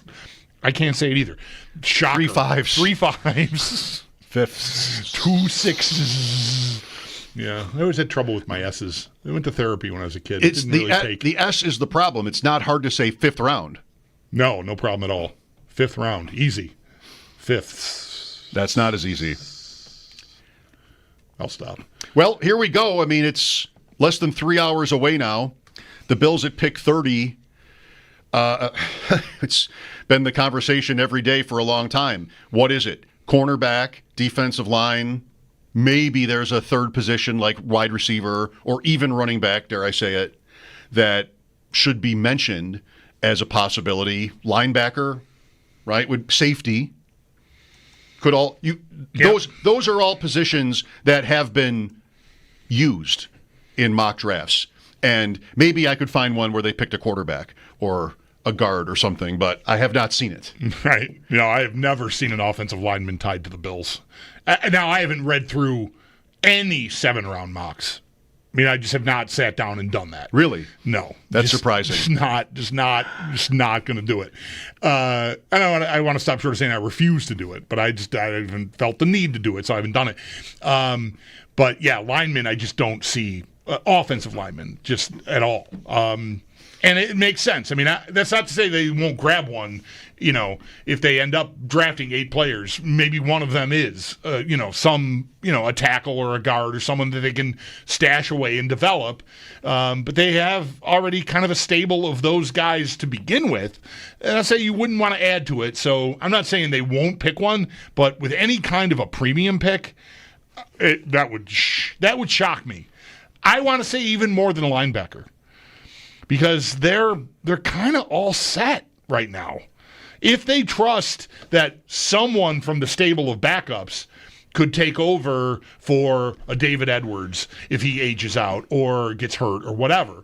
And, Deion Dawkins is not, he was drafted the year before Josh Allen, right? So, we're going to get there eventually with Deion Dawkins, but I don't need someone on deck there. I know there's always injury, but again, they've got a stable of backups. So I think an offensive lineman would shock me more than even running back. Me too. Or even linebacker. Because linebacker, at least you do have Milano, maybe like the redone contract. He's done after this year. Bernard has been injury. He's had his share of injuries. Not that I want to stop short. Maybe you notice I stopped myself from saying injury prone. Mm-hmm. But he's missed here or there, nicks and whatever. So, getting another guy, if it were to fall right, I wouldn't like it, but it would not stun me the way an offensive lineman would. I just do not see an offensive lineman until Saturday. Into the thing Saturday afternoon. Of course, the easiest way. I want to say, I don't think it should be a goal exactly for the Bills to want to lessen their amount of draft picks. I still think the main point is not how many of your draft picks would have a realistic chance of making the team. I mean, if you have picks in the 6th round, I know Benford happened, so did Tom Brady, but the odds aren't great no matter how many you have. I mean, the Bills are a good team with a deep, pretty good roster. So, needless to say, the easiest way, though, to change that is to trade up. That's what you do. Minnesota, we talked about this already, but you would think they're sitting there with 4 draft picks going, can we find our way to a couple more? How do we do that? I don't know what their needs are exactly. I haven't spent a lot of time thinking about the Vikings, but they had a great season. And if they're pretty neutral on, who they need from this draft, they're absolutely a perfect candidate to make a trade like this. And this is about the cost that it would be, I would guess, 24 to 30 for one of the 4s and one of the 5s. That's about right by this draft tech chart. The Bills could go from 10 to 8 in terms of total draft picks by moving up 6 spots in the first round. And it's a 4 and a 5. Yeah, about. Now, you've said before this chart is often a little light. I think so. Right. But you don't have a third. Yeah. And that's the round where you would, that's the easier fit, I think. A second round is pretty rich. But they don't have a third. I think that's significant. Yeah, I do too. And that price, that to me is not a price that Brandon Beane would balk at. No, I agree. Now, it does, I don't want to just, flip them, senselessly. And not that would be that. But it might reduce your flexibility on Saturday if you make that move, because you're depleting 2 of those, and that might make it harder to move around on Saturday. But what are you doing it for on Thursday? Right? I mean, if you're going from 30 to 24, it's because there is a corner that you really like. There is a D tackle that you really like. Like maybe 30 to 24 gets you Kenneth Grant. That's right. Maybe 30 to 24 gets you the third best corner. That's right. The Rams are 26, and they are said to want a cornerback. And it could even get you like a better edge rusher than you would get if you stay at 30. Could get you Matthew Golden if you want to do receiver. Maybe. Certainly. I think. Certainly, I don't want to say anything is certain because it's not. We don't know how the order is going to go, but it feels to me like one of those things would be true. Right? One of those things is likely to happen. That one of those guys is in that range. Yep. And so now that simply becomes a matter of, do the Bills like when they sat with him, does he check out Bills DNA and all that stuff, right? If those players I just mentioned match up with what they always are looking for, I could see them paying that price to go from 30 to 24. And I could see you not loving it, and me not caring that much. Yeah, and being excited, especially if it was for like Matthew Golden is my favorite idea at receiver. I just don't think it's attainable, so I haven't really invested in it emotionally. But McMillan might be. I don't know if you want him. Some guessers have him falling. Yeah, Ibuka, and of course Omarion Hampton needs to be mentioned here. I have to be careful because I have, for many years, been opposed to this kind of strategy. Like, it's easy. It's a simple argument. It never changes. You don't know, right? You said it in your discussion there, your commentary there, the better edge rusher. That's the point. I mean, you don't know who's actually going to be better. We've got countless examples of being wrong about that. So just give me the more bullets, so to speak. As I get more attached to names, as we have spent months talking every day about these names, I want to make sure I don't get attached. Like, oh, well, if I don't make this is what happens to the Bills. This is what happens to teams. If I don't make this move, I'm not getting Amos because the Rams will take him. If I don't make this move, I'm not getting Dalton Kincaid because Dallas will take him. If I don't make this move, I'm not getting Kyer Elam. So, well, I know I'm not trying to leave out the good ones, right? Allen was obviously a trade up, and almost nothing else matters. Once you don't know it at the time, but once you draft Allen, go for it. And that's always part of the argument that gets made. And the jury is still to some extent out on Kincaid. I mean, it's been 2 years, and it was injuries last year. So I want to give him this year before I start really saying that did not turn out, because he did catch 73 balls as a rookie. Fair enough. He's still on the team, unlike Elam. Right. But it hasn't looked great. It hasn't smashed at all. There's no argument there. What do you think happens in my house if they go from 30 to 24? Ooh, this is a good question. And... well, I already said it's not going to be Paul Tagliabue. I think the Bills have a guest to announce the pick. You mean Goodell? What did I say? Tagliabue. Wow! You're. I'll give you a pass on that. What happened because there? we were talking about commissioners today. No, I haven't said Tagliabue's name in 30 years. What the hell was that? We have some draft fatigue. Is this here. where I want to tell you We that have- walking in today, when I reached for my fob, I grabbed my car keys, and it did not last. I'm taking way longer to even say it. I looked at my car keys for a second and thought to click a button to get in the door here. It was. I got over it quickly, but it shook me. I was like, "Oh God, is this the start of something?" And now this Tagliabue thing on top of it. Now I'm scared. Anyway, what the hell was I saying? Oh, what happens in my house when it's not going to be Gary Bettman? It's not going to be Goodell. This person the Bills have chosen goes up there and says somebody's representing the Bills and announces the pick. The Bills draft safety Nick Emenworry from South Carolina. After moving up from 30 to 24, I'm going to stop short of saying I'm running naked in the streets, but I might be naked in my house. I might be just running around doing loops around my, foyer, kitchen, dining room, living room, like Owen and I did when the Sabres won the Darlene lottery. We were both clothed. It would be a fun. It would be a fun player to talk about. Yeah. Here's Jeff with us. Hi, Jeff. Hey guys, how's it going? Great. So I was going through the last bits of the mocks from a bunch of the online guys, and I was surprised to see about 4 or 5 of these drafts had Will Johnson, the corner from Michigan, fallen to 30 to the Bills. Yeah. Which I found odd because for all off season, he seemed to be like the number one guy off the board, a top 12 pick.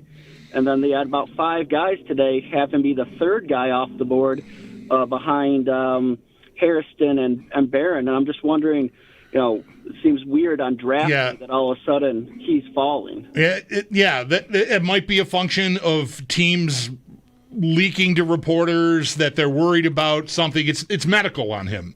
There were injuries this year. You mentioned specifically what they were. I had them confused. I had him confused with Benjamin Morrison from Notre Dame. He's another corner that has been hurt. He's got a hip injury that I think teams might. I've read a few times they might be worried that it's a thing that he might have a shorter career because of, kind of thing, right? And Johnson is different injuries than that. It's not as threatening, like career longevity wise, but he was dinged up. It was a little confusing to me reading about it, like a hamstring injury that might have been knee related or something, and he had turf toe. So I don't know, Jeff, but you're right to have seen it. Yeah. In fact, I have Evan Silva's mock draft in front of me. He doesn't have Johnson going in the first round. How about that? Yeah, I mean, I would love to get the guy if he stays healthy, but it was just weird to see that big of a drop, from all off season to on draft day. Right, and that's our explanation is the best we've got for that. I don't know if it has to be right. You can obviously also find mock drafts where he goes, maybe in the top 10 even. Yeah, I mean, I've heard it stated very definitively. Again, that doesn't make it fact. It's still, different draft analysts' opinion. But if he didn't have any injury concerns, he'd be the first corner picked. Other than Hunter, right? He'd be ahead of the Texas guy. He'd be the guy. But there is some fear about his injury. So Evan has Hairston at 23, Amos at 26, Barron, the Texas guy, Jahdae Barron at 29, and no Will Johnson. Just one effort. And what does he have the Bills doing in that scenario? Matthew Golden, right. He had a wide receiver for them in the first one he did. I lowered my voice there. I'm going to get Barry White territory. Matthew Golden. Didn't Evan have a receiver going to the Bills in the first one he did? We talked about it with him. Maybe it was Burden? Maybe it was Burden. Yeah, I think it was Burden. That might have been what turned you on to him in the first place. Because I know you think so highly of Evan. I do, yes. Maybe it was. Ibuka to Baltimore in this mock. 27. Then Golden to the Bills. What do you think for Baltimore? Baltimore will pick somebody, and everybody, no pun intended, will rave about it. Oh, what value? Right, because they're so smart. I think that's often been proven right. Yeah, no, I know. Yeah, no, whatever. Other times, there was a story, this came up on ADP chasing, I got to remember it. When they picked Isaiah Likely, which was not a first-round pick, whatever year this was, the Steelers took, is it Calvin Austin? Might that have been right? The Steelers took somebody right in front of them. This was like on video. I have not seen it. But the story goes something like this. The Steelers took a player right in front of them. They were just, it's the middle of the draft. They're just assuming they're going to get him. And they can't, he's picked right in front of them. And they like had no idea what to do. And somebody says, it was Greg Roman was there. And maybe, as I remember the story being told to me, somebody like Harbaugh turns to Roman. Who was that tight end you liked? Or something like that. Isaiah Likely. Because they'd already picked a tight end in that draft. It's amazing. There's 3 times in recent years where Baltimore picked 2 tight ends in the same draft. And all 3 times, the second guy was better. When they picked Andrews, they'd already picked Hayden Hurst. And by the way, they picked Lamar Jackson in between Hayden Hurst and Andrews. And then this was Charlie Kolar and Likely, and there's a third example with Baltimore where they did the same thing. What number are they picking again? 27. I like them for a running back. I don't hate it.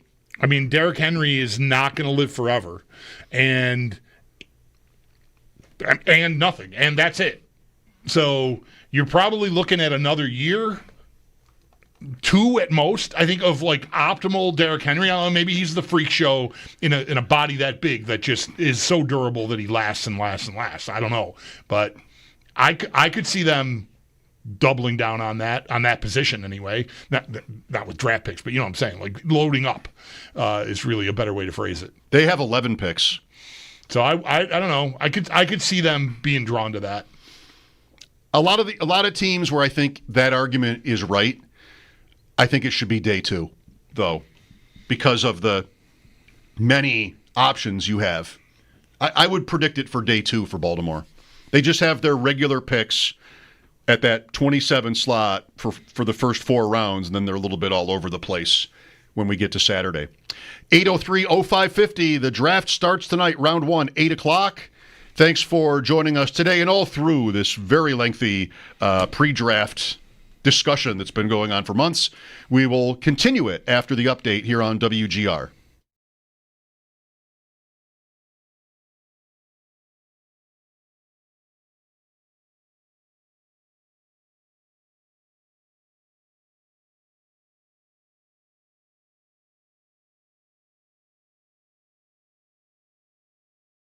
Folks, Bulldog here for the men of WGR. A cancer diagnosis is never in anyone's plan, especially as a young adult. But if you're facing cancer in your 20s or 30s, you need a specialized care plan. Roswell Park Comprehensive Cancer Center's Young Adult Program offers nationally ranked comprehensive cancer care, plus supportive services specifically designed to help you and your family now and for years to come. Learn more at roswellpark.org/youngadult or call 1-800-ROSWELL.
Half-hour from the start of the NFL draft in Green Bay. The draft will get underway at 8 p.m. Our coverage, though, right here on WGR with Nate Geary, Derek Kramer, and myself, Zach Jones, will begin at 7 p.m. Sal Capacio will be joining us throughout the night. Sal will also join Schopp and the Bulldog one more time before our coverage begins at 6, so do stay tuned for that. Our coverage, though, is presented by Fiegel Car and Joyce, your border attorneys, and brought to you by New York's only outlet liquor. When you need to stock up, it's the place to buy. Case, what's your outlet? And by Northtown Automotive Group, Northtown Automotive, official automotive dealer of the Buffalo Bills, and Quilted Squirrel. Great websites, more leads, real growth for your business. Learn more at tqsmarketing.com. We did have a trade, though, before the draft got underway.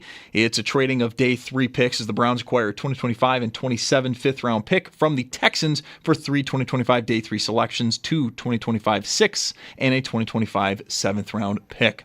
Some playoff action tonight, 4 games in the Stanley Cup playoffs. 6:30, Tampa Bay hosts Florida. The Lightning lead that series 1-0. At 7, Toronto looks to take a commanding 3-0 series lead as they're on the road versus Ottawa. At 9, Minnesota hosts Las Vegas. That series is tied at 1 apiece. Then at 9:30, Winnipeg is up 2-0 in their series with St. Louis. And then over in the NBA, it's 3 games. Starting at 7, the Pistons host the Knicks. That series is tied up. 9:30, OKC up 2-0 on Memphis. They'll be on the road for Game 3. And then at 10, it's the Clippers hosting the Nuggets. That series is also tied. That's your Paddock Chevrolet Sports headlines. Paddock Chevrolet celebrating 90 years of being your hometown dealership. I'm Zach Jones for WGR Sports Radio 550.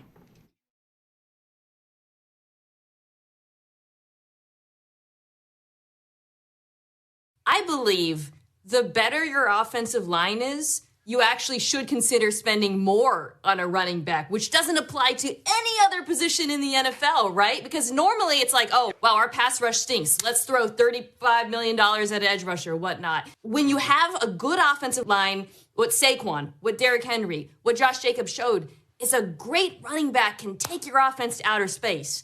But if you have a bad offensive line, don't throw money at a running back. I agree with Spend that. it on the offensive line first. So I actually think a team like Denver, which has a great offensive line, it's worth investing draft capital in a running back.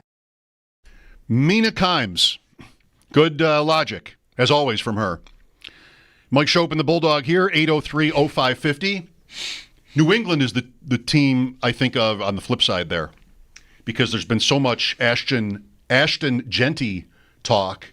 And why not the Patriots? That's why not the Patriots, I think. Mike Giardi might have said that when we talked to him last. Just like there's too much work to do to expect a running back to come in and solve all your problems. Mm-hmm. But Denver, makes sense.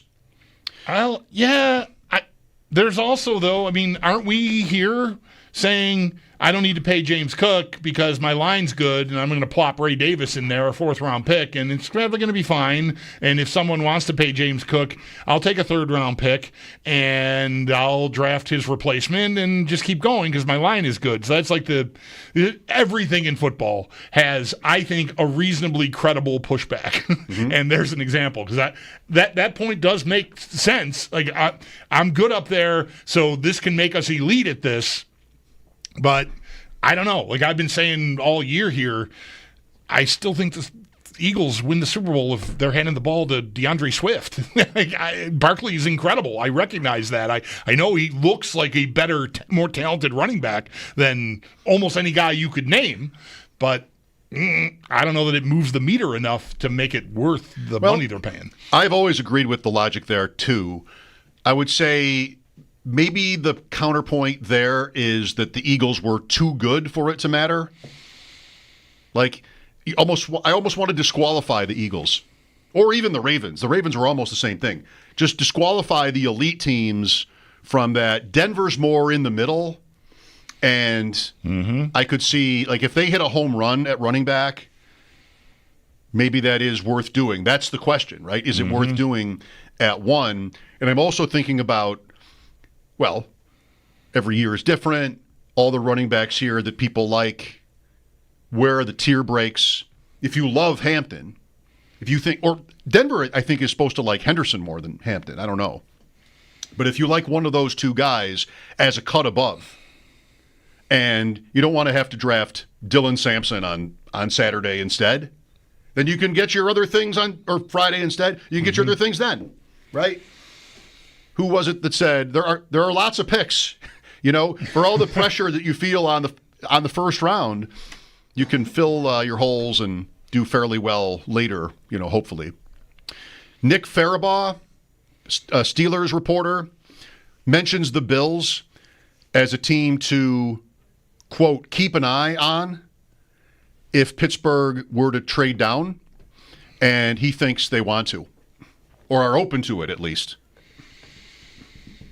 Find the quarterbacks, track the quarterbacks tonight. Mm-hmm. Right.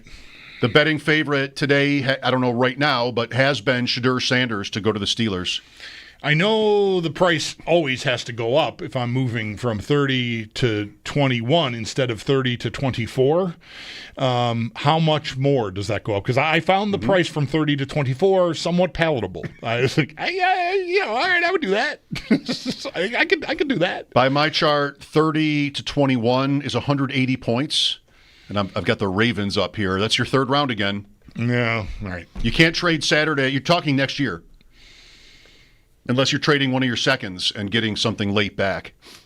But 30 to 21, 180 points at Draft Tech. That's mid to late third, which I don't have. And none of my Saturday stuff measures up. Right. Can I be 3 picks? Can I give them the second and then get a third back? That's too that probably doesn't work. That might still be not enough. Light. Yeah. Yes, though, you could do that. They owe you about 100 points in that scenario, and that's... Yeah, all right, we can stop. I don't need to keep making you... I know you love the math, but I don't need to keep love the math. Making you mathing. It's only one version of this, and every one of these feels like, no, it should... Doesn't it usually cost more than that to move up, even if it's late in the first round? So future picks, we'll see. But the argument for the Bills to do it, and look, I 30 to 24 sounded fine. 30 to 21, I don't know. I don't think I have the stuff to pull it off. And anyway, I'm not sure I want to get into messing around with next year. And I don't know that Pittsburgh would love that idea either anyways. Like, I'm going to hold off on one of the key assets in this trade, and it's going to be for next year. I mean, I don't know from their end. But what would be motivating the Bills to do this? Well, they like the depth in the draft. They think they're going to do fine with the stuff they won't be giving up in this trade. Ideally, I guess, but that would be one of the seconds is what I was already saying here. Maybe anyway. But we need to win, and we need a guy that is going to have some impact for us. And if we stay here at 30 in this draft, as much as there's this plateau, if there's a guy that is just standing out, and I know this is where you get into trouble, but I love the going out on the limb. Like, I like this guy. I'm putting my name on it. I'm doing it. I'm going to go. I don't know who that is. It probably is a corner. Grant. Like maybe if they like Johnson, the injured guy we talked about a little bit earlier, and he's falling because of that, but they're not worried about it, then maybe that's where you jump. I'd like to think that could be receiver too. I mean, I like the Matthew Golden idea, and 21 might be around where you could get him, and maybe they feel like that's the piece we need for our passing offense. That is the caller earlier talking about the kid from Tennessee, Thornton, right? Was that the last name? Yep. Right. Big guy, runs fast, doesn't have to play all the time, just give me an element. Well, Golden has the take the top off your offense ability, and I think a lot more. So that's someone who then, becomes a puzzle fitting everybody together, but that could be a piece plus, that they're looking at as something that could help them right away. And I don't want to get too crazy with they need to get someone that can help them right away, but they are trying to win the Super Bowl and beat the Chiefs, and they have obviously done neither in the playoffs. So giving up some stuff that is going to fracture your ability to build depth and get as many guys as you can and all that sort of stuff, maybe they feel like it's a little Ramsey time, but Rams-y, not Ramsey. It's actually both, because they did trade for Jalen Ramsey. Right. Just I got to go. All right, I whatever I'm going to do in the second round one time is sure that might work. I got a guy that we're sure is going to help us, and I know that's the life on the high wire, but that's that's why I think it could make sense. If the Bills drafted a wide receiver even by day 2, maybe it's different day 2. If they did what you just said, who is on the field?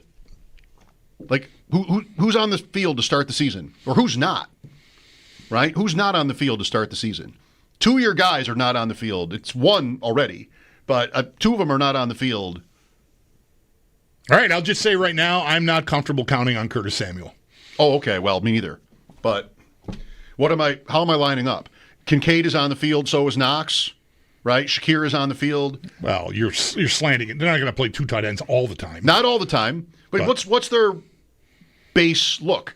3 receivers. Yep. 11. That's fair. Yep. Right. Then Kincaid is on the sideline, which, that's not ideal. So I get him in there for whatever that percentage, 60%, whatever that is, more than half the plays. Is Palmer always on the field? Is Coleman?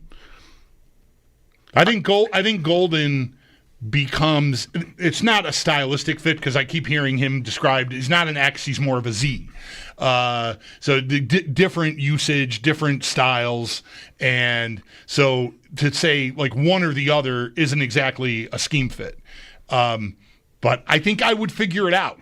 I need a speed element on my team. So if I draft this Thornton in, the 5th round and use him 20% of the snaps, I don't know if I'm really functionally threatening defenses with that it's not on any kind of regular basis because he's not on the field. So that threat has to be on the field enough. And yeah, it does become a bit of a puzzle.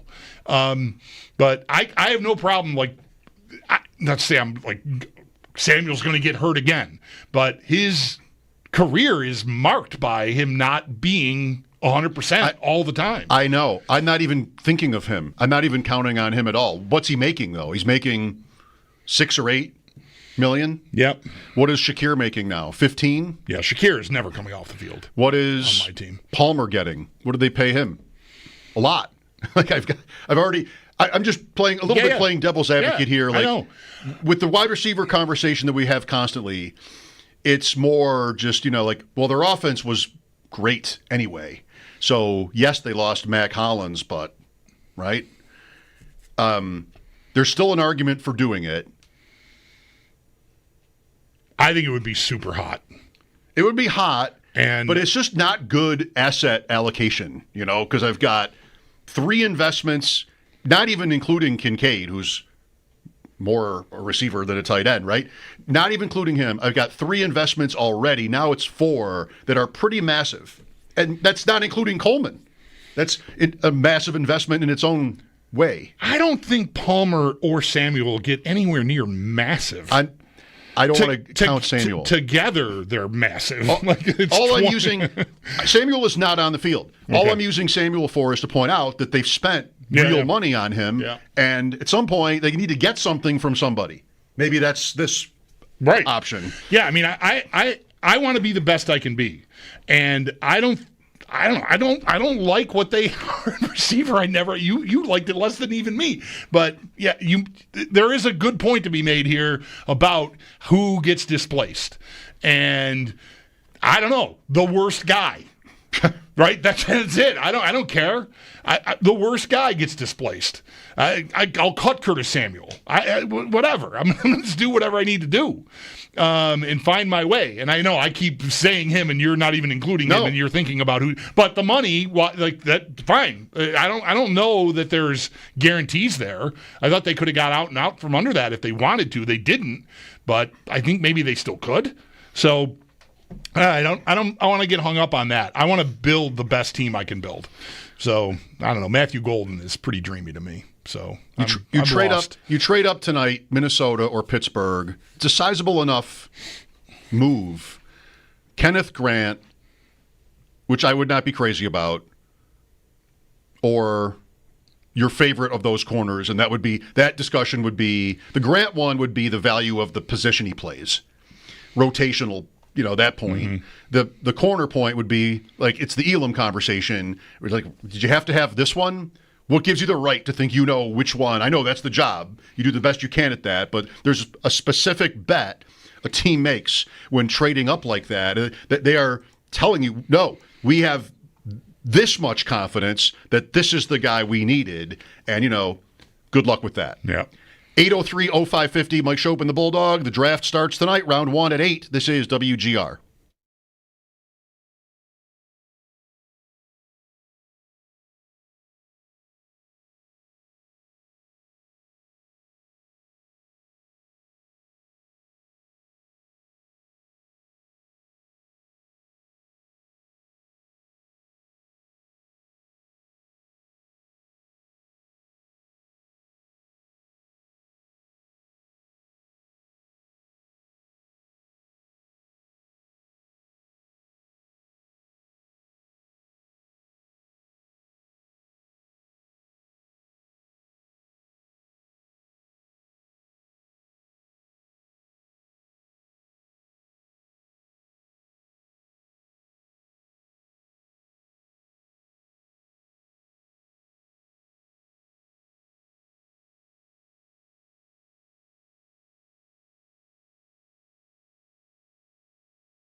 Welcome back. Draft coverage continues. We'll hang with Sal again. He was on early today, coming up just after 6.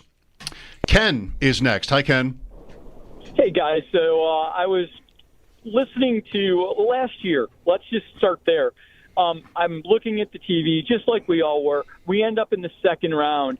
And, like just before we traded the pick, I'm screaming at the TV like so many of us do. Cooper DeJean, right? Probably the 15th, 16th player on the board if you look at, like the random guys, like Pro Football Focus, Kuiper, like they all had him rated right around 14 to, 20, right? So there's value in that pick, and we kind of needed someone like him. And then I'm talking about Edgerrin Cooper, and I said, we could get maybe one of the 2 best linebackers in the draft. And so I don't only think, I think we're looking at not only need, but instead of like the 6th best wide receiver, which we took, and there's quite a difference between like Harrison and the guy the Giants got and then everybody else, right? So here's my point: is I think not only do you look at variance in players, right, but I think you also have to look in variance in position. So in like Josh Allen, everybody knows like, hey, if Josh goes down, if Burrow goes down, there's the season, right, for the team. But what about secondary players? Like Milano went down a few years ago, and his replacement was much worse.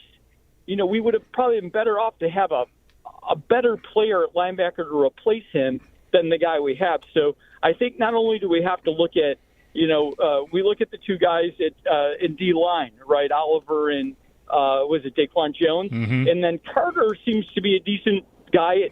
We got him in the 3rd round. He got hurt last year, but I think he's going to be a good substitute. Like if someone goes down, yeah, we drop off, but we don't drop off that much. So what I would ask you guys is, where do you think those levels are? Those levels, man, I don't know. Like I'm sort of lost. Like Milano, the Milano example is interesting because he was out for a long time and their defense ranked 4th. Like his injury meant nothing to the point spread. I mean, I don't know. Maybe. Well, how did it work out for Trey White? How did it work out for Trey White? The same? Trey White went down. I don't know. I mean, I don't think we were as good in the playoffs when Trey White went down. I thought he was a huge loss. Well, he was a huge loss. Arguably, he was they missed him. Yeah, I'm not sure I really understood. The conversation took too many off ramps for me to keep track of what the final destination was actually going to be, what the level is. I don't know what level we're talking about. I'm sorry. Yeah. I got lost. I apologize. I was paying attention. I just didn't follow all that. You very well might have been screaming Cooper DeJean's name. Not everybody was. Receiver, we spent more time on that than anything else last year. It seemed likely, as I remember it, that's what they were going to do. It is what they did. He was the 8th receiver picked, Coleman. They didn't have to pick Coleman. And DeJean is a fine player. The Bills got, if you will, their version of him in the 2nd round in Bishop. But, I don't know. Like, there is a pretty well-established ranking of positional value in the sport. Most people agree on it. Linebacker isn't high on the list. Corner is. Safety's okay. Yeah, safety is not as far down as linebacker, but I don't think it's much higher. It might be right in front of linebacker. It has not been. There are always exceptions, and now, I'm crushing on this Eminwari idea because of Kyle Hamilton. And so, maybe the league is reevaluating that. But some of the biggest misses in the draft that I can think of, Jamal Adams, there's a guy, Michael Huff from Texas, safeties in the top 10 that just nothing. They just the Jets got a haul of picks when they traded away Jamal Adams, but that didn't work out. That worked out for Seattle where he went. I mean, the guy just never could get. I don't know. I just worry about safety as a premium position. Eminwari is like a freak show and is like in a category almost of his own as a safety. I kind of think this conversation always ends up at, well, quarterback is everything. It's just, you can meander through all the different positions and players and drafts over the years and find Milano and Trey White were great players and their injuries weren't irrelevant, but it didn't really affect the season. And, that's kind of a weird thing, right? So is quarterback everything, though? No, not literally, but it kind of feels that way sometimes when you talk like this. Well, what are they supposed to draft then? Right. You draft whatever you want because you have Allen, Yeah. Then you take it in the micro, and you get to the playoff game here against Kansas City, and now you don't have either of them. Right. Not having Milano, really, you're to Bernard. You're to AJ Klein, and look out. And you probably still should have won. Right. You didn't, though, so that's how that goes. All right. Sal coming up next. Mike Schopp and the Bulldog, WGR.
We're 2 hours away from the start of round one of the NFL draft in Green Bay. Our coverage, though, right here on WGR. We'll get going an hour before that at 7 with Nate Geary, Derek Kramer, and myself, Zach Jones. We'll also be joined by Sal Capacio throughout the night, who's at One Bills Drive. And do stay tuned, as Sal is going to join the show next. Coverage, though, of the 2025 NFL Draft on WGR is presented by Fiegel Car & Joyce, your border attorneys, and brought to you by New York's only outlet liquor. When you need to stock up, it's the place to buy a case. What's your outlet? By Northtown Automotive Group. Northtown Automotive, official automotive dealer of the Buffalo Bills, and by Quilted Squirrel. Great websites, more leads, real growth for your business. Learn more at tqsmarketing.com. We did get some trade action before the draft officially got underway, although it's dealing more with Saturday picks as the Browns acquire a 2025 and 2027 fifth rounders, while the Texans get 3 2025 day 3 selections, 2 2025 sixes, and a 2025 seventh.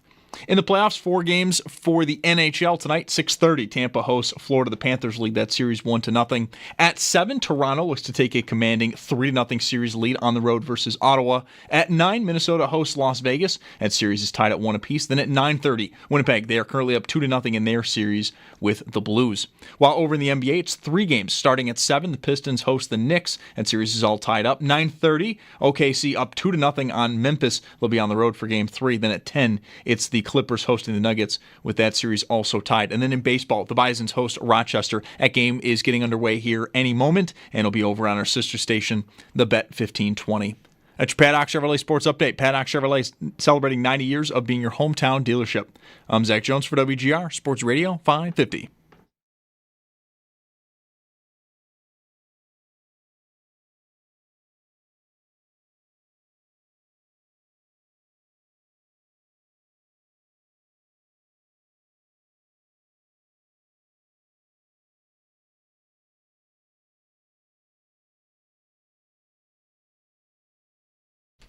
Second and perhaps final appearance for the day by our own Sal Capacio, who joins us now from a different location. He's out at the stadium, joins us on the West Her hotline. Sal, I think you told us yesterday, or at least recently, that tonight is the busiest night of the year in that media room. Is that correct? Mm-hmm.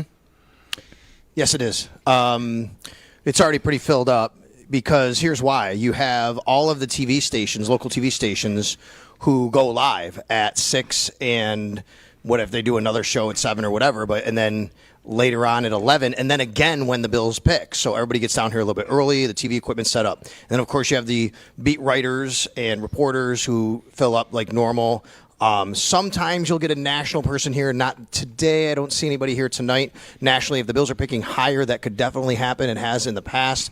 It's already filled up and filling up, and so much to the point where I think I told you guys earlier, I'm not sure. I actually asked Andy Young. No, I said this on my show earlier. Andy Young, who works for Spectrum News 1, he actually kind of sits next to me. We don't have assigned seats, but everybody kind of gets the same seat a lot, right? And he usually sits right next to me. I'm between him and Josh Reed. And I asked Andy earlier today, I said, when are you going down? He said, I'll be there around 2, 3 o'clock. I said, please save my seat. Because I have been down here before where it fills up so quickly that you can't even get a seat. And then you're scrambling all night, basically.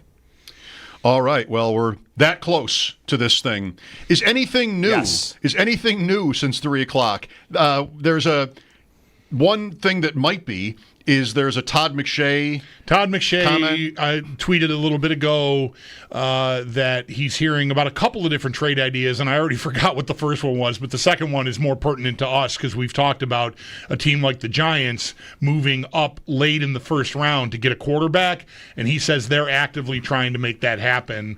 I would imagine that means like kind of laying the groundwork. I don't think it was something that would happen before you get to when that team is on the clock that you're targeting if you're the Giants, but that they like Jackson Dart. Yeah, and I can see that. Did you guys see the thing with Joe Shane's kid? What happened? Yes. Did you read about that? Yeah, he went on social media with a video of Dart and then deleted it. Or made his account private. Mm-hmm. This was yesterday. Almost like... Is this the kid that... Yeah, like is this the kid from Hard Knocks when Shane asked him who did you pick and he said Jaden Daniels? Yes. On Hard Knocks? Yes, it is. Okay. Yep. And that's exactly one. what Mike said is right. That's what he did. And there's a theory that he was preparing to have that ready to go. and he put it out there publicly unintentionally. Oh, no. So obviously, the Giants could very well be looking to do that. So I say, if that is the case, and I didn't hear you, Mike, did you say that if they have a target of where they would go? Because I do think the Bills at 30 could be a spot for a team like that. I've believed that the Bills at 30 could be a spot for a team like the Giants or the Browns if they want to climb back in the first round and get a quarterback. How old is the son, by the way? Is he an adult? No, he was like a teenager. He is a teenager, and wait, hold on. He is now in high school, I believe. In fact, to be honest with you, I think his son plays football at Don Bosco Prep down there, which is a really good football program. Okay. They couldn't have picked Daniels anyway, I guess, but... No, right. But it's funny. Yeah. Well, let me try this on. We've talked about everything. The trade down idea that you just got into there. Trading up, that's been some speculation today, too. The Steelers, maybe. Minnesota would maybe make sense if the Bills were so inclined. Who are the players... In your opinion, Sal, maybe we can just sort of all work this out. Who are the players where, in terms of trading down at 30, the Bills would say no? Would they be like, no, there's somebody here we like? I mean, there are some maybe obvious ones. There are guys who would likely go much earlier. How many guys can we name that we think they would turn down such a trade offer? If they were sitting at 30, how many guys would they name they would turn down? Could we name? Yeah, that were available. Could we name? Right. Okay, let's say, I would say realistic, right? I mean, you're not talking about guys who are going to go in the top 10 that we're pretty sure they're going to go in the top 10, right? Right. So I would think Kenneth Grant might be on that list. Mm-hmm. I would think Derek Harmon might be on that list. I would think that Will Johnson might be on that list. One of the corners, the top corners, I would say, right? Like Barron, Will Johnson. I think you're probably looking at 3 corners on that list. You're probably looking at 2 or 3 defensive tackles there. Grant and your guy from Ohio State, or no? No, I don't know. I think they could very well trade. If Tyleik Williams is there, I think you could still maybe think you could get him, 20 picks later. Who knows? And based on, I don't think they want him. I don't think they covet him. He's a name though that I think would very well fit for them. And these trades that we're talking about with the Browns or the Giants, where those teams move up for a quarterback, are only 3 or 4 picks away. So your bet would be yes. I think Grant makes sense if he falls to 30 because you might think he doesn't fall to 34. Right. That's what you're trying to figure out here. Because I feel like he is, for me, Sal, I feel like he's the last guy that, and I don't know, maybe it's a sloppy way of putting it, but that might be able to ascend to being more than just the space eater guy, right? And that to me is worth a 30th pick overall, even if he's just in a rotation with Daquan Jones for the time being, because it's someone who I think at 21, with the big body he has, might be able to ascend to being more than just that, right? Like we were talking earlier, if all I want is a big guy to tie up blockers, I don't think I want to spend 30 on that. But if there's more upside there, if he's someone that can penetrate and be, somewhat of a hellraiser in the backfield eventually, and I think Grant, he reads like that to me, then that's a guy that I'd have a hard time seeing them pass on. In fact, we were talking about trade up ideas. Minnesota's only got 4 picks there at 24. That's not cost prohibitive. If Grant even gets to there, I could see them making a move. If they, if he checks all the boxes for them, Bill's DNA and all that stuff. Because I feel like after him, there's not another dude that is as well-rounded as he could be potentially. Yeah, so I think I would have reason to believe they like Kenneth Grant. I mean, but again, what's the realistic chance he's where you're going to be picking? And then the question comes, could you even move up to get a guy like that if you like him that much? Would you go to 20? Would you go to 25? Those are jumps, right? I mean, once you get to 25, it's a little more doable. 5 spots, team drops down. They might be willing to do that. I think that is very plausible. That is a player I think that's been linked to them by a lot of people. When I get asked, and obviously I'm sure you guys do, but I get asked by a lot of people around the country because they're doing their own mocks, right? People, national people, and local media. They'll call me, they'll text me. Hey, I'm trying to do my mock. What are you hearing? What do you think? We'll walk through it. And then this is one thing I've gotten a lot of.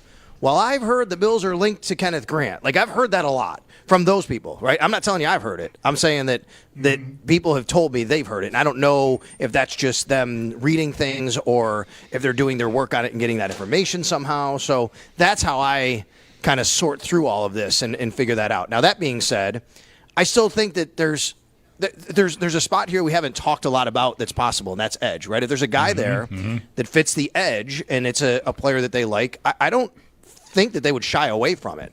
I mean, they still need to get to the passer, and I think they want to do that. So I think that's got to be something in play. And then I think I brought up the name to you guys earlier, too. Maybe not tonight. Maybe it's second round. But I think Darius Alexander fits the Bills, too, from Toledo. He's a guy that really is athletic. He can move around a little bit. He's over 300 pounds, not much over, a little bit more undersized. But I do think he can play both the one and the three, mostly the three. But he can do that as well. Sal Capacio with us. 6:15. Draft gets going round 1 at 8 tonight with Tennessee almost definitely picking Cam Ward, the Miami quarterback. What are your latest thoughts on the trade-up option then? We've talked about the trade-down idea. 21. Well, is Grant also somebody they would move up for? And I guess in terms of cornerback, they'd have to probably see a tier break between some of these guys to want to move up, but they've done it before. That's the way I look at it. To me, I don't know if you would covet one of these DTs enough to go up like that, but I could see it with a corner because of what you just said, Mike, which is maybe there's a tier break, right? Which is, okay, if we don't get one of these three guys, we'll get a guy we like, but it's not to that level. So let's make sure we go up and get him, right? That was Dalton Kincaid. That's what they did. Like, they just said, hey, there is a drop-off here. Now, granted, Laporta was drafted after. I totally get it. But in their mind, like, they needed to go up and get him and what they wanted. So I think that's what you're looking at there. I think corner would be more likely.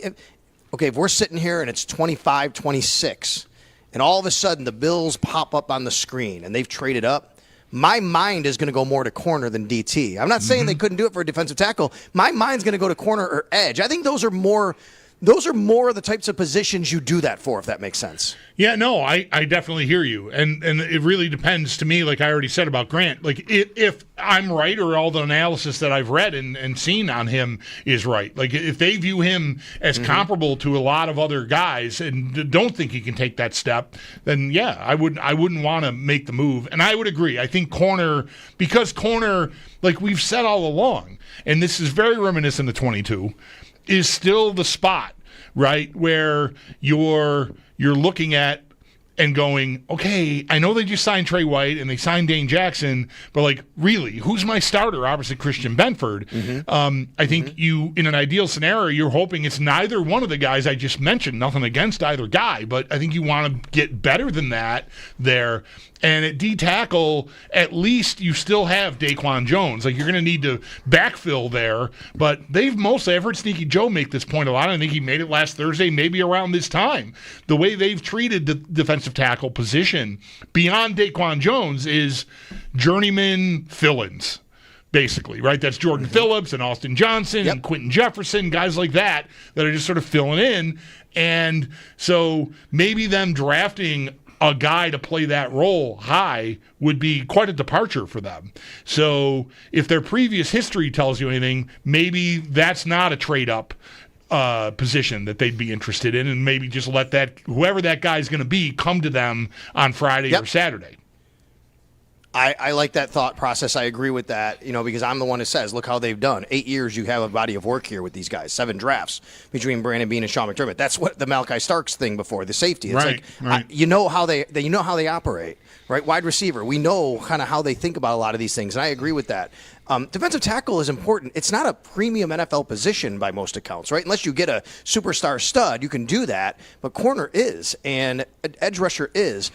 Something that stuck with me the other day when Brandon Beane was talking, he was asked about Dane Jackson, and he said something like, and I think Dane's looking forward to the opportunity for competing for that starting job. And I thought to myself, okay, well, if Brandon Beane's talking like that, who's he competing with? He's going to compete with Tre'Davious White most likely right now. Is he going to compete with a rookie? Probably. I get it. But that kind of led me to, I don't think that we're talking about drafting their immediate starter on Thursday night. Now, I could definitely be reading way too much in the weeds to that, but that's what it got me to when he said that. All right. Some action at the top, maybe.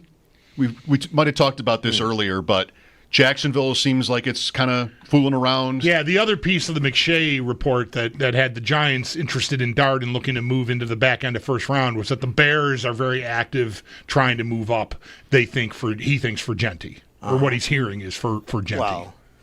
That makes sense to me because, look who the Bears head coach is now, right? Ben Johnson. You think about what he did in Detroit and what he might want to replicate a little bit in Chicago, and he already has Caleb Williams, and he already has a couple of receivers there. They do need a tight end, obviously, but I think Genty makes a lot of sense to the Chicago Bears. But that's why I also have them drafting Omarion Hampton with the 10th pick. It might be a little high for him. I get it, but I think they're looking for a guy like that. They really are. But it would make sense if they're trying to get up pretty higher to get Genty because he could definitely be a difference maker. Jacksonville's the pivot spot. There's no doubt about that. I think whatever they do kind of makes a lot of things, fall into place for a lot of other teams. So those are a couple teams that I'll be watching. When you say action at the top, yeah, I think that's probably the first piece of action. I think to me, the first four look like they're pretty already set.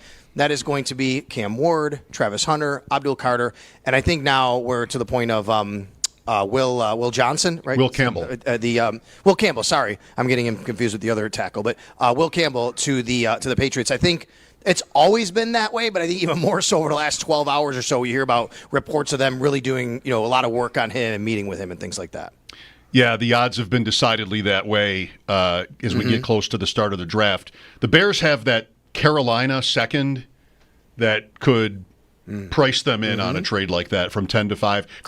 Credit to Jacksonville for stirring it up.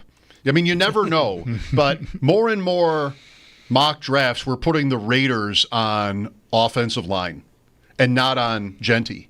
So you would get a fall to 10. I do think there's a lot of excitement about him, but Jacksonville maybe did a job here if that happens. If that trade happens, kind of the whole thing about getting people to think you're going to do something that would be a problem for them. So maybe a good job there. We know how this started, too, was they had always been linked to Mason Graham. And then really what happened was Adam Schefter had a story last week on his notes, and in his notes he said, in the words of Lee Corso, not so fast, my friend. I'm hearing Mason Graham is probably not going to be the pick and they're going to go offense. And then all of a sudden, all this other stuff started with them. And it looks like that's the case. It's not going to be Mason Graham, which, by the way, where does Mason Graham go now? I got him 8th because of this. I'm taking the bait, guys. Right? I'm taking the bait here on Jacksonville. And I'm thinking, last night I sat there doing my mock, and Jacksonville was tough. Carolina was really tough for me. I could go linebacker there. I can go edge, and I wound up giving them Mason Graham, I believe is what I did if I look back. But I think that's a really interesting guy here now. For sure. Is this right? They say about him, a lot of things to like, but not a great enough athlete to be undeniable as a top 10 pick. Do I have that right for Mason Graham? Somehow could that make sense? I've heard some of that. Could that make sense? Maybe he's technically perfect. I don't know. The other thing you hear about him is, and this goes both ways now, how much did Mason Graham make Kenneth Grant? How much did Kenneth Grant make Mason Graham? I think you have to really sort through that. Somebody will. I'll get right on it. We will do that. Sal, what's your workload tonight? Are you on the air all the time, or just when the pick, or what? I'll have my mic next to me we do things. Technology is amazing. I always tell people I do my radio show from my phone these days, right? Because we have this technology that you guys know that you can do that with. So if something were to happen, I can literally jump right on with the guys back at the station, and we can do that. Otherwise, I'll just have it sitting there, and if my phone goes off and somebody texts me and says, can you jump on with us for a little while, then I'll do that. Otherwise, so I get here, So I was the TV guy today, and that happens sometimes down here. I got here, and there's 2 big TVs, one in each corner of the media room for the media to see, on to the left and right of where the podium is, basically. And I'm like, all right, these were not on. So we scrambled. I found that there was a bunch of remotes. A couple didn't work. I finally found the right remotes. I put on one TV on ESPN, turned down the sound. I put the other one on TBS for the hockey game. So I'll be watching those things while we're also paying attention to what's going on, around us. That's right. 6:30 for Florida and Tampa on TBS. That's right. I gotta get there because all right. 11:30. These 11:30 picks Not great for the local TV scene.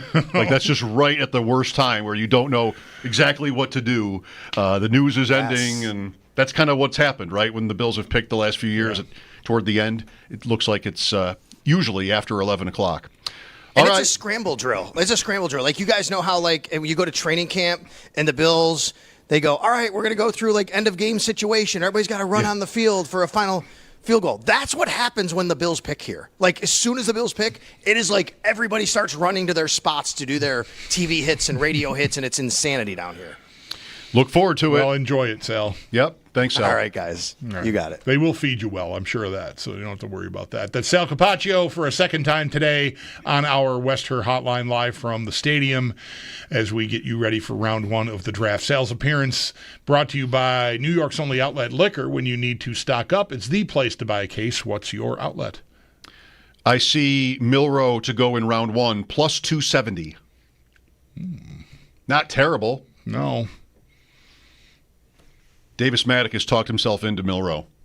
He's the first guy. Way to go, Davis. He's the first guy I referenced probably when the bet was made as somebody that, like, he said something like Anthony Richardson, but way worse. Yeah, right. And now he's down. And he wrote recently how, like you've said it, the player has what you can't teach. Right. You want to be able to teach. You can teach what he needs. If people out there have not read up or heard Davis or me talking about him, he is being compared favorably as a runner to Lamar Jackson. Like, you know what Lamar Jackson looks like on an NFL field, right? Are there still people out there going, "Oh, he's just going to get hurt"? I mean, that's electric. That is a jolt of energy to your entire team. Yes, he is going to need work as a passer. There is no argument, but he has the tools. Like, he's got the size, he's got athleticism. It's mechanical mostly, I think. I don't even think I hear that much complaining about his decision making. It's just accuracy. But the arm is massive. He can make every throw. He just doesn't make them all consistently because he's kind of whack on his mechanics. Man, I would want to trust that I can work on that stuff and give me an elite. I don't think any other quarterback in this draft class has an elite trait. Like, Ward is the most fully formed, package. But I don't think there's anything elite in there. Maybe he's an elite processor, and I'm leaving that out. I don't know. But it's all good. It's good enough to go number one overall. But Milroe has that. And I know running should not be the best thing your quarterback does, but man, it's a hell of a place to start, I think, if he has the potential to figure out the passing. We will look for your calls again after the break, 803-0550. Round one of the NFL draft coming up in about an hour and a half. Mike Schopp and the Bulldog here, WGR.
Different teams have different valuations on him. More teams than not that I speak to tell me that they have a second-round grade on Shedeur Sanders.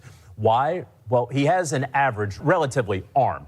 He has average, relatively, athleticism. You're talking about getting drafted in the first or second day of the NFL draft. You are an incredible athlete. You compare it to your dad or you compare it to other fantastic quarterbacks in this draft, it's average. Jonathan Jones on Shedeur Sanders. It's like the opposite of the Milrose speech I just gave, right? It's just like, it's not really that great at anything, but, we need a quarterback, so he's got a famous dad. Let's try it. That doesn't sound like a great plan to me. I think everybody is excited right now for one of two reasons, or maybe both. One being that the draft is almost here. All the excitement, emotion, the drama, and then also, thank God, enough with the draft talk is about to arrive. Enough.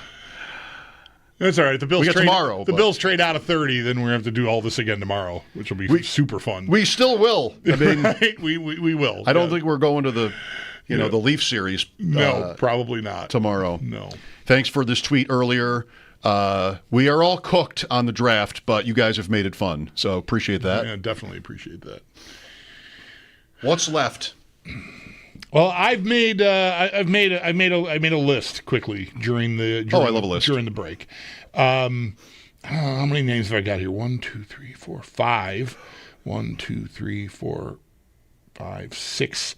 Okay, I've got 5 names that I would consider the Bills feeling like there's been some chatter here today about them moving up from 30 to 21, and you reminded me even, like, we heard something about Pittsburgh yesterday even. But you and I, there hasn't been chatter about Minnesota, but just anecdotally, we arrived at, like, they've got only 4 picks. 30 to 24 is not super expensive if the right guy falls, right? So extend that 3 more picks up to Pittsburgh. So who are guys that this is just me, all right? This is not anybody's rankings, although, I'm basing it off of rankings that I've been looking at for months. But guys that I could see the Bills wanting to spend whatever it would not to say whatever it would cost flippantly, but like pay the price to move up. I think Grant would be on that list. I think Harmon, the big defensive tackle from Oregon, would qualify as well. I see him usually picked before Grant. Me too. So I think it's unlikely, but who knows? Injury concern, something, right? I would put Will Johnson, the Michigan corner, on that list with an asterisk because of there's an injury concern, and I don't know that the Bills have really ever embraced that. But maybe they've checked him out and they love him, and if he starts falling, they could move on him. I'm putting Golden on here just because I like that idea, and I think there's still a single-digit % chance they draft a receiver that they go into this thing thinking they want what many of us have wanted for years, which is more for the wide receiver train. So I'll put Golden on that list, and I'm putting James Pierce on this list. Okay. Even though that's another area the Bills, any kind of red flags character. And I have not gone deep on those what those concerns are with Pierce, but I did hear Chris Trapasso on with Brownie and Tasker this afternoon, and he said, and maybe Mike Green from Marshall has some of the same thing. It's just it didn't seem like there was a lot of camaraderie with him and his teammates. He's on the bench. He's kind of on an island. He's, whether that's because he thinks he's better than everyone else, and I don't know, but that there's a reputation there that he's not a team guy. I don't know if there's more than that, and if there's legal stuff and I don't know about it, I apologize, okay? But I've thought for a while, and I know Tyler Dunn, I don't know if I haven't been here, I don't think, when we've talked to Tyler Dunn about this, but you might have done it while I was in Puerto Rico, that the Bills could use, Tyler's written this, all right with the character, all right with the Bills' DNA. You've got a strong build here. You've got a house, all right, and it is airtight. It is sound. The windows don't need to be replaced. Sorry, Window Nation. We're all good here, and you should be able to bring someone in and get them to sort of buy your program. So I want to include Pierce there because he's Chris Trapasso's top player in the whole draft, I think. So anyway. Those are trade-up guys. If they stay at 30, Obviously, any of the names I just said, I think it's unlikely that they'd be there, but if they are, then those names are included. But Pierce isn't that unlikely. You think at 30? Oh, yeah. I mean, it's possible that he's gone, but a lot of mock drafts leave him out. Okay. If they stay at 30, Amos is my favorite. I think the most likely outcome. I think there's a lot to like about him, and I think, I've seen quite a few Trey White comparisons. It's same conference, play style, body style even. So I think Amos, if they stay at 30 and he's available, I could see them just doing that. Mm-hmm. Hairston from Kentucky as well. Is that's the school, right? Okay. Those are two corners. Ezaraku from Boston College, edge guy, I could see at 30. Michael Williams, if he were to fall that far, and I'm going to put Starks and then sales guy Tyleek Williams, who he mocked to the Bills from Ohio State, big defensive tackle. That's my. Though I think trade up. You've got those 5 names. I think those are 5 names I could see the Bills trading up for. If they stay put, I think Amos is my most likely outcome if they stay put. Very good work. I did not do any of that. I should have been doing that. You didn't tell me you were doing that. We split the check and you didn't tell me what tip you left. I took it upon myself to, I did during a commercial break. I won't argue with any of it. I think I'm prepared for Grant, if that happens, to not really like it. The corner thing is, no pun intended, the corner thing is more pressing. Like that's where they have, I think, a bigger problem. And part of that is just because of the relative importance of the two positions. I think you can get by. They have. Without that stud, at defensive tackle. And corner gets you beat. Elam in the playoffs. I mean, it gets you beat. So I feel like that's more likely. Mm-hmm. And what we don't know, as we've said many times, is how the Bills would rank these cornerbacks. There might be 1 or 2 of them that we talk about a lot that they would never draft. Like they just don't like something about them. We wouldn't know that. And the injury point with Johnson, he's one of those guys that would be on most lists like this. It would blow my mind. Well, one player I did not mention there because of the injury thing is Ravel, the East Carolina corner. His story, do you know anything about his story? Like he was like junior college, working at Amazon. I mean, he is. I read a story like that and I go like, oh my God, McDermott is gonna he's gonna want to date this person. Like he's just gonna love this person so much. But there is an injury towards ACL in September. That should be not a problem for you would the think. Season, but and furthermore, though, at 30, do you feel you have to buy the guy that is coming off of that at 30? Is he that good? Or will teams be scared off of that and you can play it right here? Maybe wait on corner, right? Do this defensive tackle idea and really hope. You're going to have to hope. You have to hope all overnight and into tomorrow night that Ravel falls to you at 56. Or that you move a few spaces up the board on Friday to try to get him. Because I think he's another one of these guys. If he were healthy, I think he's a first-round pick without any question. But I think his character, his story, is a Bills. I mean, McDermott, the Bills love those kinds of guys. There wouldn't be a question about, I don't think, the guy really wanting it, right? So they'd have to hope and they'd have to trust, anyway, as best you can, that you can get him on the way back. But that's a guy that if they don't get a corner tonight, I could see them lighting candles, hoping that guy lasts until 56 for them. That's a big hope. I mean, it certainly is. They pick so late in every round, but tomorrow, they might need to be active. Well, you can help yourself by moving out of that spot tonight and making tomorrow a little easier if they're able to do that. If there's a Giants trade or Pittsburgh or someone else the Pittsburgh rumor is the Bills trading up. The Giants rumor is the Giants trading up with the Bills. You'd think the Giants and the Bills would have the same methodology when it comes to the draft, right? I mean, Joe Shane, working together. Right, sure, yeah. They're using the same draft chart, probably. And you would also think that these are two people that have taught. Like if Todd McShay's right, and really you've been saying this for months, if the Giants want to do that and have been trying to set it up, get an idea of what who wants to work with you, then he and Beane have definitely. The Giants and the Bills have absolutely talked. I mean, it would blow my mind if they haven't. Mm-hmm. Here's Denny next. Hello. Hey guys, happy draft day. I have a question first. What do you think James Cook's value is, and do you think that Chicago would be interested if they missed out on Genty? Not for that pick. Whatever his value is way less. Yeah. What do you think? Like a second? No. I've been saying for a while, if somebody wants to give me a third, I would do it. And then I would draft his replacement. But I don't think you're getting more than that. And third might even be rich. Because a guy wanting that contract always dings the return. Usually dings the return. I don't want to talk in absolutes because anything could happen. But I just don't. I think you'd do great to get a third. Yeah, me too. Thanks, Denny. Mike Schopp and the Bulldog here. More after this on WGR.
I think your prediction, Trey Amos, is pretty good if they stay at 30.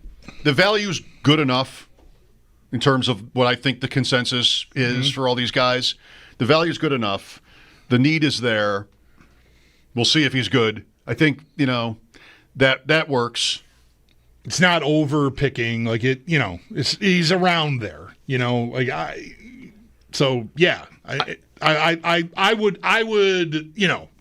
I would like that pick, I guess. If Dart and or Milroe or even Sanders are on the board at that point, that'll be the discussion, is whether there'll be a trade. I think there certainly could be, and I wouldn't mind it. I'd even like it. I don't think I want to expect it, even in that scenario, because they traded out of the first round last year, and I don't think you want to just do that, not every time, but back-to-back. Two times in a row, right, yeah. It didn't go well overall, at least in year one, and I don't know, I'd be sensitive to that if I were Brandon Beane. So could see it. I wouldn't mind it at all, but I'm not really assuming it's going to happen at all either. I do think the quarterbacks are a great story tonight. It's different than when you've got 1, 2, 3 like last year, and 1, 2, 4 the year before. We don't have that at all. I hope there are a lot of trades. I always hope for that. I think this is not a list, but it's sort of becoming a list. Veteran running backs. If I don't think I want to expect this, Jacksonville and Genty, but the ETN's on another team if that happens next year. Maybe DeAndre Swift is on another team, but he's already been on 3. He's got a pretty good contract, too, with Chicago. They're the favorite. They've been the favorite to pick Genty. Breece Hall, there seems to be speculation about his being traded from the Jets. Why? I don't exactly know why. New regime, and maybe they don't like something about how he goes about his business. I don't know. They do have 2 other running backs that they've used, Isaiah Davis and Braylon Allen, but it wasn't like either guy was as good as Breece Hall. Right. He's the same year as Cook, so that would be another one where you'd maybe just want to get out of a second contract. Right. He's better than Cook. And was he a first? No, he wasn't a first. Early second. Okay, so he's the same. Yeah, he's on the same timeline. Same contract. Yeah. Same timeline, same round. Right. But well earlier, like 20-some picks earlier. Maybe a Seattle guy gets moved. There's been that to talk. The running backs, there's been that to talk about. Running backs are my favorite thing about tonight and tomorrow, especially tomorrow, depending on how tonight goes. Whether Hampton or Henderson get picked or some other long shot. No one else is almost ever mocked in the first round at that position. But those 2 guys, Hampton usually is, right, and Henderson sometimes is. Do you remember if Jahmyr Gibbs was mocked in the first round ever? When he went 12, right? I mean, because that's 3 years ago now, right? That's the same draft as Bijan Robinson. There, I said his name again.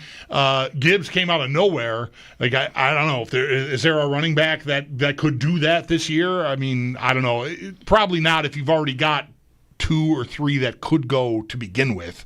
It's kind of hard for me to imagine there'd be a surprise 4th. Oh, yeah. No, I don't know who that would be. Lots of variance in opinion on the running back list once you get past even 2, but definitely 3. So just about an hour away, and we'll be back tomorrow to talk about how we think they did, and I hope you're along with us. Enjoy the night. It's a great night. Mike Schopp and the Bulldog here. Stay tuned for more draft coverage throughout the night on WGR.